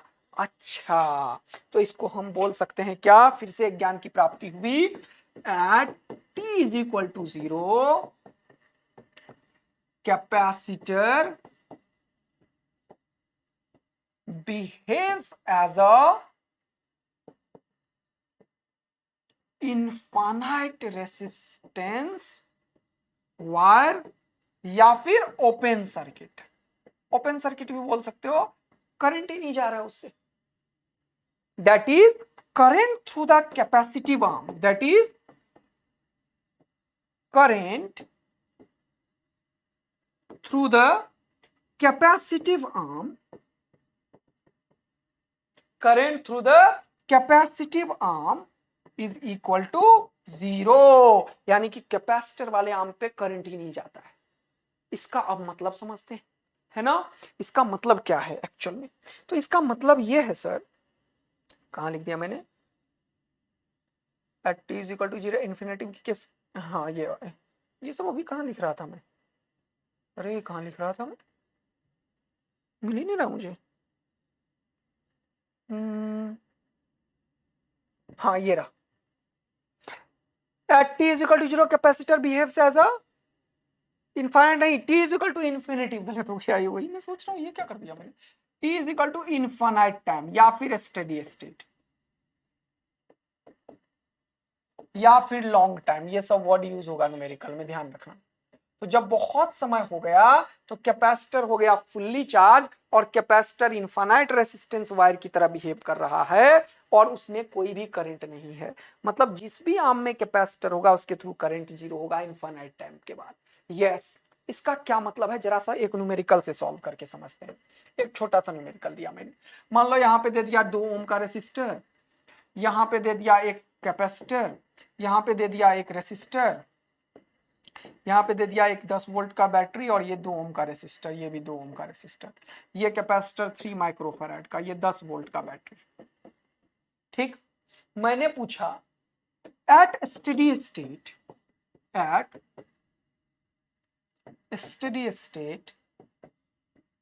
Find the current in the circuit. तो तुम सीधा बोलोगे कि स्टेडी स्टेट में t is equal to infinity में ये कैपेसिटर जो होगा इसके अक्रॉस कोई भी करंट नहीं जाएगा, क्योंकि t is equal to infinity पे कैपेसिटर जो हो गया वो फुल्ली चार्ज हो गया, तो करंट सिर्फ ऐसे जाएगा, ऐसे। अच्छा, ये तो बड़ी मजेदार सर्किट होता है सर। हाँ, मजेदार है। देखो, करंट ऐसे ऐसे जाएगा, इसमें करंट ही नहीं जाएगा क्योंकि कैपेसिटिव आर्म में करंट नहीं जाता है स्टेडी स्टेट पे, ये तो सिखाया। अच्छा, तो करंट कितना हो जाएगा सर्किट में? बैटरी 10 और ऐसे ऐसे ही जाएगा, मतलब ये रहते हुए भी किसी काम का नहीं है। हाँ भाई हाँ, तो इसके क्रॉस कितना हो जाएगा, इसके क्रॉस कितना हो जाएगा, ये 2 ओम है और ये 2, तो 2 2 4 हो गया, तो 10/4 एम्पियर का करंट हो गया, 5/2 एम्पियर का करंट हो गया। यस, मजा आया। अब ए क्वेश्चन मान लेता हूं मैं, ये ए। बी क्वेश्चन मान लेता हूं, मैं पूछता हूं फाइंड द चार्ज, ये कैपेसिटर तो फुल्ली चार्ज हो गया ना, हाँ। अब मैं पूछता हूं find find the charge on the capacitor. अगर मैं पूछता हूं find find the charge on the capacitor, तो क्या आंसर होगा इसका, क्या आंसर होगा, इसमें करंट नहीं जा रहा है, करंट नहीं जा रहा है, मतलब इसके अक्रॉस का पोटेंशियल डिफरेंस 0 है। तो ये मान लो अगर P पॉइंट है और ये मान लो अगर Q पॉइंट है, तो PQ के अक्रॉस जो पोटेंशियल डिफरेंस होगा वो इधर से निकालो या इधर से निकालो, बात बराबर होगा। हाँ, तो कहने का मतलब ऐसा कुछ नहीं हो गया कि एक कैपेसिटर के अक्रॉस PQ का पोटेंशियल डिफरेंस लगा हुआ है, क्योंकि इसमें करंट जा नहीं रहा है, तो इसके क्रॉस तो पोटेंशियल डिफरेंस कुछ नहीं होगा, आई आ रही नहीं है, इनफाइनाइट टाइम पे आई 0 है इसमें। यानी कि इस पॉइंट और इस पॉइंट के बीच का जो पोटेंशियल डिफरेंस होगा, कैसे भी निकालो, इधर से निकाल लो, कितना होगा सर, 5/2 का करंट है और 2 का ओम का ये है, तो PQ के अक्रॉस का पोटेंशियल डिफरेंस कितना होगा, PQ के अक्रॉस का पोटेंशियल डिफरेंस कितना होगा सर, I इंटू R, आई कितना 5/2 इंटू 2, तो कितना हो गया 5 वोल्ट। इसका मतलब ये PQ तो सर कैपेसिटर के अक्रॉस भी लगा हुआ है। हाँ हाँ हाँ, तो चार्ज कैपेसिटर पे कितना होगा सर, Q बराबर C into V, C into V क्या होगा, Q बराबर C इंटू वी। तो C का वैल्यू कितना है भाई लोग, C का वैल्यू कितना है 3 माइक्रोफैराड, 3 माइक्रोफैराड, और V का वैल्यू कितना है 5, तो 5 3 जा 15, ये 15 माइक्रो कूलम का चार्ज आ जाएगा कैपेसिटर पे। मैं ये भी पूछ सकता था कि बताओ एनर्जी कितना स्टोर होगा, बताओ एनर्जी स्टोर कैपेसिटर पे कितना है, एनर्जी स्टोर्ड, एनर्जी स्टोर निकालना है तो क्या लिखोगे, हाफ CV², तो हाफ इंटू 3, ये कितना है 3, और V कितना था 5। ओहो सर मजा दिला दिया आपने, 5 5 जा 25 और 25 3 जा, अरे बोलो 75/2। लेकिन ये क्या लिखोगे एनर्जी, ये क्या लिखोगे माइक्रो जूल, क्योंकि ये माइक्रो में था, ये माइक्रो में था, इसलिए माइक्रो जूल की एनर्जी आएगी। सर बहुत बेहतरीन समझ में आया है कि T इज इक्वल टू 0 पे कैपेसिटर जो होगा वो 0 रेजिस्टेंस वायर की तरह बिहेव करेगा, कैपेसिटर को हटाएंगे 0 रेजिस्टेंस वायर लगाएंगे, और T is equal to infinite time या स्टडी स्टेट या लॉन्ग टाइम पे कैपेसिटर को कोई करंट ही नहीं देंगे, जिधर कैपेसिटर होगा उस आम में कोई करंट नहीं जाएगा, मतलब capacitor behaves as open circuit या फिर हाई रेजिस्टेंस वायर, वो फुल्ली चार्ज हो जाता है, इसलिए कोई चार्ज ही नहीं उसमें जाता। ओके, मजेदार, दमकदार, समझदार। तो एक क्वेश्चन ये रहा आपके सामने, मैंने चार्जिंग तुम्हें पढ़ाया है, डिस्चार्जिंग पर तो आया ही नहीं है अभी तक, तो ये क्वेश्चन एक बार करके देखते हैं सर। हाँ, चार्जिंग और डिस्चार्जिंग का ये क्वेश्चन देखते हैं। बोल रहा है what is the charge stored on each capacitor C1 and C2 in the circuit shown in figure. अब टाइम तो बोला नहीं, तो इनिशियल टाइम हमेशा बोलेगा, स्टडी स्टेट बोल दिया तो बोल दिया, लेकिन अगर पूछा चार्ज ऑन द कैपेसिटर और टाइम नहीं बोला तो हमेशा इसका मतलब है स्टडी स्टेट या लॉन्ग टाइम। अच्छा, तो इसका मतलब इसमें से ये तो मजा ही दिला दिया सर आपने, तो इसका मतलब लॉन्ग टाइम पे तो यहां से करंट ऐसे जाएगा, ऐसे जाएगा, ऐसे जाएगा, ऐसे जाएगा, कैपेसिटी वाम में कोई भी करंट नहीं जाएगा। हाँ, तो ये सर्किट तो कुछ काम का नहीं है, नहीं काट के हटा दो, ऐसा ही कुछ। हाँ, तो क्या करोगे आप, ये 12 वोल्ट का बैटरी है, टिक टिक टिक टिक टिक टिक टिक टिक, 3 और 3 6 और 6 12, अरे ये सारा सीरीज में ही तो खेलेगा क्योंकि इधर करंट ही नहीं जा रहा है, तो अरे भाई तो करंट कितना होगा 12 डिवाइडेड बाय 12 आंसर 1 एम्पियर। अब देखो फिर से ये D है और C है, अब इसमें 2 रेसिस्टर कैपेसिटर लगा हुआ है, तो अब क्या करेंगे, तो इस केस में C इक्विवेलेंट निकाल लो। तो सीरीज में C इक्विवेलेंट कैसे निकलता है, C1 C2 bye C1 plus C2 से, भूल गए हो या बचे हो सर, बचे हैं, 2 इंटू 1/3, 2/3 माइक्रोफैराड, C इक्विवेलेंट ये निकल गया। हाँ, अब पोटेंशियल निकाल लो D और C के बीच का, पोटेंशियल DC का कैसे निकालेंगे सर, ये इधर से चले जाओ, अभी तो सिखाया था, करंट है 1 और ये 6 और 3 9, तो डीसी का पोटेंशियल कितना 9 इंटू 1 IR। अच्छा, या फिर मेरा वाला फॉर्मूला के अकॉर्डिंग आगे वाला लिखोगे तो 6 इंटू आई माइनस का माइनस 6 इंटू आई, फिर एक और माइनस लगा दोगे तो माइनस 9i के आगे एक और माइनस प्लस 9i, आई का वैल्यू 1, तो फाइनल आंसर कितना 1 इंटू 9, तो कितना आंसर 9 वोल्ट। तो अब तुम्हें पता है सी इक्विवेलेंट ये है, इसके ऊपर जो टोटल चार्ज होगा Q लिखोगे क्या C equivalent into V, V क्या लिखोगे डीसी के लॉन्ग। अच्छा, तो क्या मजा आया, ये क्या हो गया सी इक्विवेलेंट हो गया 2/3 और ये कितना हो गया 9 वोल्ट, कितना हो गया 9 वोल्ट, तो इंटू 9, तो आंसर क्या हो गया 3 3 जा 9, 3 2 जा 6 माइक्रोकूलम का चार्ज होगा। अब तुम्हें पता है कि 6 माइक्रोकूलम का चार्ज इधर से गया तो इस पे भी 6 गया होगा, इस पे -6, फिर यहाँ इस पे 6, इस पे -6, क्योंकि ये दोनों सीरीज में है तो चार्ज सेम होंगे। तो जब पूछा कि कैपेसिटर C1 C2 में चार्ज बताओ तो कितना आंसर निकला 6, और सीरीज में है तो दोनों में बराबर होगा, क्योंकि 6 माइक्रो और 6 माइक्रो, पहला ही आंसर आ गया। Yes sir. कैसे करा, इनफाइनाइट टाइम पे इसके क्रॉस कोई भी करंट नहीं जाएगा, आपको इन दोनों के क्रॉस बस पोटेंशियल डिफरेंस निकाल के सी इक्विवेलेंट लगा देना है। अगर एक ही कैपेसिटर रहता, रेसिस्टर रहता, तो अभी मैंने बताया, अगर सिर्फ कैपेसिटर रहता तो सीधा सिर्फ कैपेसिटर को Q इंटू V करते, एनर्जी पूछता तो हाफ CV² करते। मजा आया होगा, मेरे ख्याल से तुम्हें खूब मजा आया होगा। अब 2-3 मिनट का लेक्चर और लूंगा बेटा, बस कुछ ग्राफ बनाने हैं, कुछ ग्राफ बनाने हैं। तो इतना जो सर आपने एनालिसिस किया है, इसके बारे में कुछ आप बताना चाहते हो। अब हाँ, हमने ये चार्जिंग वाले कैपेसिटर में 2 तरीके से एनालिसिस किया। देखो, एक तो सबसे पहले मैंने तुम्हें बताया कि t इज इक्वल टू 0 पे कितना करंट हुआ, हाँ चार्ज हुआ, वो 0 हो गया। जब t is equal to infinite time हो गया तो चार्ज कितना हो गया, मैक्सिमम चार्ज हो गया। तो शुरुआत में चार्ज था 0 और उसके बाद मैक्सिमम चार्ज हो गया, और ग्रो कैसे कर रहा है, एक्सपोनेंशियली। ग्रो कैसे कर रहा है, एक्सपोनेंशियली। तो ग्राफ जब तुम बनाओगे इसका तो कैसे बनाओगे जरा सोचो, ठीक है। हाँ, अब इसका मैंने इसके बीच में एक ग्राफ, हाँ ग्राफ देखो, ग्राफ ये कौन सा ग्राफ है सर, Q वर्सेस T का ग्राफ है, चार्जिंग के केस में। किसके केस में, चार्जिंग। ध्यान से देखना, तुम्हें पता है कि चार्ज जब शुरुआत किया था तो कितना था 0। तुम्हें पता है टाइम जब शून्य था तो चार्ज कितना था 0। टाइम जब शून्य था तो चार्ज कितना था 0। अब जब टाइम बहुत हो गया इनफाइनाइट, तब चार्ज क्या हो गया, मैक्सिमम, CE के बराबर। इससे ज्यादा चार्ज गया नहीं, और ग्रो कैसा किया, एक्सपोनेंशियली। तो ग्राफ कैसा होगा, ऐसा। मतलब ये इनफाइनाइट टाइम के इसको टच नहीं करेगा, इनफाइनाइट टाइम पे ये मैक्सिमम चार्ज होगा, ये Q मैक्स है और मैक्सिमम चार्ज CE के बराबर है। तो ये है Q वर्सेस T का ग्राफ। एक्सपोनेंशियली ग्रो करा था, पहले 0 था, बाद में CE हो गया और इनफाइनाइट टाइम हो गया, और बाद में कांस्टेंट हो गया, इसीलिए लाइन एकदम सीधा चल रहा है, देख रहे हो ना। Yes sir. अगर मैं एक चीज और पूछूं कि बताओ वन टाइम कांस्टेंट पे कितना चार्ज हुआ, T is equal to tau. T is equal to tau का मतलब क्या है, वन टाइम कांस्टेंट। अगर मैं पूछूं find the charge on the capacitor in one time constant, तो इसका क्या मतलब है।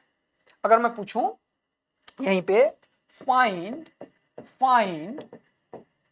The charge on the capacitor in one time constant, इसका मतलब T इज इक्वल टू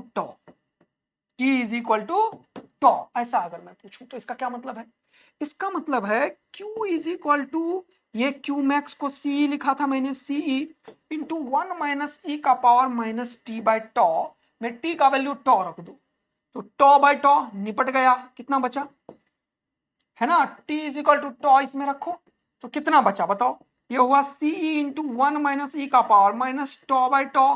हाँ, ये टॉ और टॉ निपट गया तो कितना बचा 1, तो ये क्या हो गया CE इंटू 1 माइनस E का पावर -1, और इसको सॉल्व करोगे तो क्या हो गया, C into 1 minus 1 by C into 1 minus 1 by, बोलो हाँ है ना। हाँ, अब जरा ध्यान दो, 1 बाई ई का वैल्यू क्या है, 1 बाय ई का वैल्यू क्या है, 1 बाय ई का वैल्यू क्या है। तो यहां पे 1 बाय ई का वैल्यू क्या है, ये जरा बताओ तुम मुझे, ये जरा तुम मतलब मुझे बताओ, बताओ मुझे। तो 1 बाई ई का जो वैल्यू है वो क्या होगा सर, वो क्या होगा, तो 1 बाय ई का वैल्यू जो होगा वो हमें ये बात बताएगा कि ई का वैल्यू होता है 2.71 सर। हाँ, 1 बाई 2.71 करके देखना तुम घर में कितना आएगा, मेरे ख्याल से 0.369 आता है, ये लगभग लगभग 0.37 होता है। तो 1 माइनस 0.37, हाँ, तो 0.37 घटाओगे तो कितना होगा 63। तो ये हो जाता है एक्चुअल में 1 टाइम कांस्टेंट पे चार्ज होता है 0.63 ऑफ सीई, और सीई क्या है, मैक्सिमम चार्ज। तो फिर क्या लिखोगे तुम, अरे क्या लिखोगे तुम लिखोगे 0.63 ऑफ सीई, और सी क्या है, क्यू मैक्स, सी क्या है, क्यू मैक्स। तो क्यू का वैल्यू जो होगा वो होगा 63% of maximum charge, 63% of maximum charge ये क्या करेगा, कैपेसिटर पे स्टोर करवा देगा, है कि नहीं, 1 टाइम कांस्टेंट पे। अब मेरा क्वेश्चन तुमसे है कि लॉन्ग टाइम और इनफाइनाइट टाइम कितना होगा, जरा ये बताओ। सर जनरली जो कैपेसिटर यूज होता है और रेसिस्टर यूज होता है सर्किट वगैरह में, वो 10, 20, 30, 50, 100 ऐसे ही यूज होता है। ये माइक्रोफैराड के रेंज में यूज होता है या ओम के रेंज में। ये मान लो 2, 5, 10, 20, 50, 100 ऐसे यूज होता है, और ये भी 2, 5, 10, लेकिन ये माइक्रो में होता है। तो मान लो ये मान लो 10, 20 का यूज किया, ये मान लो 20, 50 का यूज किया, यस, तो 50 और इंटू 10 कितना हो गया, 500 इंटू 10 का पावर -6। देखो क्या मजा आ रहा है, 10 का पावर -6, और ये मान लो 1000 ही, तो 3 जीरो गया, तब भी ये मिली सेकेंड के रेंज का टाइम है। ये क्या फील दिला रहा हूं तुम्हें, देखो ध्यान से फील दिला रहा हूं तुम्हें, देखो एक्चुअल में RC tau is equal to क्या है, आरसी। जनरली जो रेसिस्टेंस और कैपेसिटेंस रियल लाइफ में यूज होता है वो माइक्रोफैराड और ओम के रेंज में होता है। माइक्रो मतलब 10 का पावर -6 की। मान लिया इन दोनों का प्रोडक्ट अगर 1000 भी हो जाए, 100 का यूज किया तुमने, तो भी ये 10 का पावर -3 आएगा, जो कि मिली सेकेंड है। यानी कि 1 मिली सेकेंड भाई, 1, 2 ये हुआ 1 सेकेंड, इसका 1000वां पार्ट क्या होगा, सोचो कितना कम टाइम होगा वो। उसमें कैपेसिटर 63% चार्ज हो चुका है, तो 10-20 टाइम कांस्टेंट में पूरा चार्ज हो जाएगा। तो ये जो सर बोल रहे हो ना आप मिली सेकेंड, और बोल रहे हो इनफाइनाइट टाइम, ये 2 दिन 4 दिन और इवन 1 मिनट नहीं है, 1 सेकेंड भी नहीं है सर, 1 सेकेंड का 100वां 1000वां भाग है ये, और उतने ही देर में कैपेसिटर पूरा चार्ज हो जाता है। तो कैपेसिटर में जैसे ही तुम बैटरी लगाते हो वो फटाक से चार्ज हो जाता है, और वो बहुत ही कम टाइम में, और ये चार्जिंग और डिस्चार्जिंग का प्रोसेस ऑलवेज रहता है। ये भी बताऊंगा अभी आगे वाले चैप्टर में, वो पढ़ेगा इलेक्ट्रोमैग्नेटिक इंडक्शन वगैरह चैप्टर में आएगा, जब इंडक्टर का कॉन्सेप्ट और आ जाएगा तब देखेंगे कैसे चार्ज एकदम से ऑसिलेट करने लगता है। तो फील आया तुम्हें कि एक्चुअल में ये जो कैपेसिटर है वो 63% मैक्सिमम चार्ज हो चुका है मिली सेकेंड में, तो 2, 4, 10 मिली सेकेंड में पूरा कंप्लीट हो जाएगा भाई। अच्छा, तो यही चीज आप फील, एक और चीज दिलाना चाहते थे सर कि आखिर टाइम कांस्टेंट का एक्चुअल मीनिंग क्या है, वो मिली सेकेंड, माइक्रो सेकेंड, मिली सेकेंड की रेंज का है। ओके सर, बहुत बढ़िया, बहुत सुंदर, बहुत मजा आया, और यहां पे हमने पूरा का पूरा चीज अच्छे तरीके से समझ लिया है सर, मजेदार तरीके से, कि 1 टाइम कांस्टेंट का मतलब क्या है, मैक्सिमम चार्ज क्या होता है, कैपेसिटर कैसे है, चार्जिंग का सर्किट कैसा है। ओके पूरा, तो टाइम हो गया है, थोड़ा सा तुम लोग ऐसे रोने ना मतलब ना, काफी कॉन्सेप्चुअल था, ठीक है। तो discharging of a capacitor and वो जो एक था, वो जो एरर वाला था, और वो तो अपन एक एक्स्ट्रा छोटा सा 1 घंटे का लेक्चर, आधा घंटे का लेक्चर में डिस्चार्जिंग और ये भेजेंगे, लेकिन नेक्स्ट क्लास और एनसीईआरटी भी रिकॉर्डेड ही जाएगा, तो एनसीईआरटी सॉल्यूशन और वो दोनों कवर करेंगे सेपरेट 2 लेक्चर्स भेज के तुम लोगों का। लेकिन नेक्स्ट क्लास जब भी होगा, नेक्स्ट आने वाला क्लास, तो उसमें अपन स्टार्ट कर रहे होंगे बेटा मैग्नेटिज्म, क्योंकि करंट इलेक्ट्रिसिटी हमने एक एक पूरा का पूरा कंप्लीट कर लिया है। थोड़े मोड़े जो तुम लोगों को क्वेश्चंस में जरा सा भी दिक्कत आती है उसकी भरपाई अपन करेंगे। आज का डीपीपी बहुत ही बेहतरीन गया है, एकदम बनाना, डरना मत, सॉल्यूशन से देखना। देखो तुम्हें सिखाना है, मुझे एक बेहतर स्टूडेंट बनाना है, एक बेहतर पढ़ाई करने वाला बनाना है। तो एक बात एकदम ठान लेना है कि हर एक फिजिक्स का एक एक चीज सीखेंगे, 45 के 45 क्वेश्चन सॉल्व करेंगे नीट का, और बोर्ड का भी पूरा तैयारी करेंगे। थैंक यू सो मच बच्चा लोग, लव यू सो मच। फिर मिलेंगे नेक्स्ट क्लास में, तब तक के लिए बाय बाय, मस्त रहिए, खुश रहिए और पढ़ाई करते रहिए। बाय बच्चा लोग।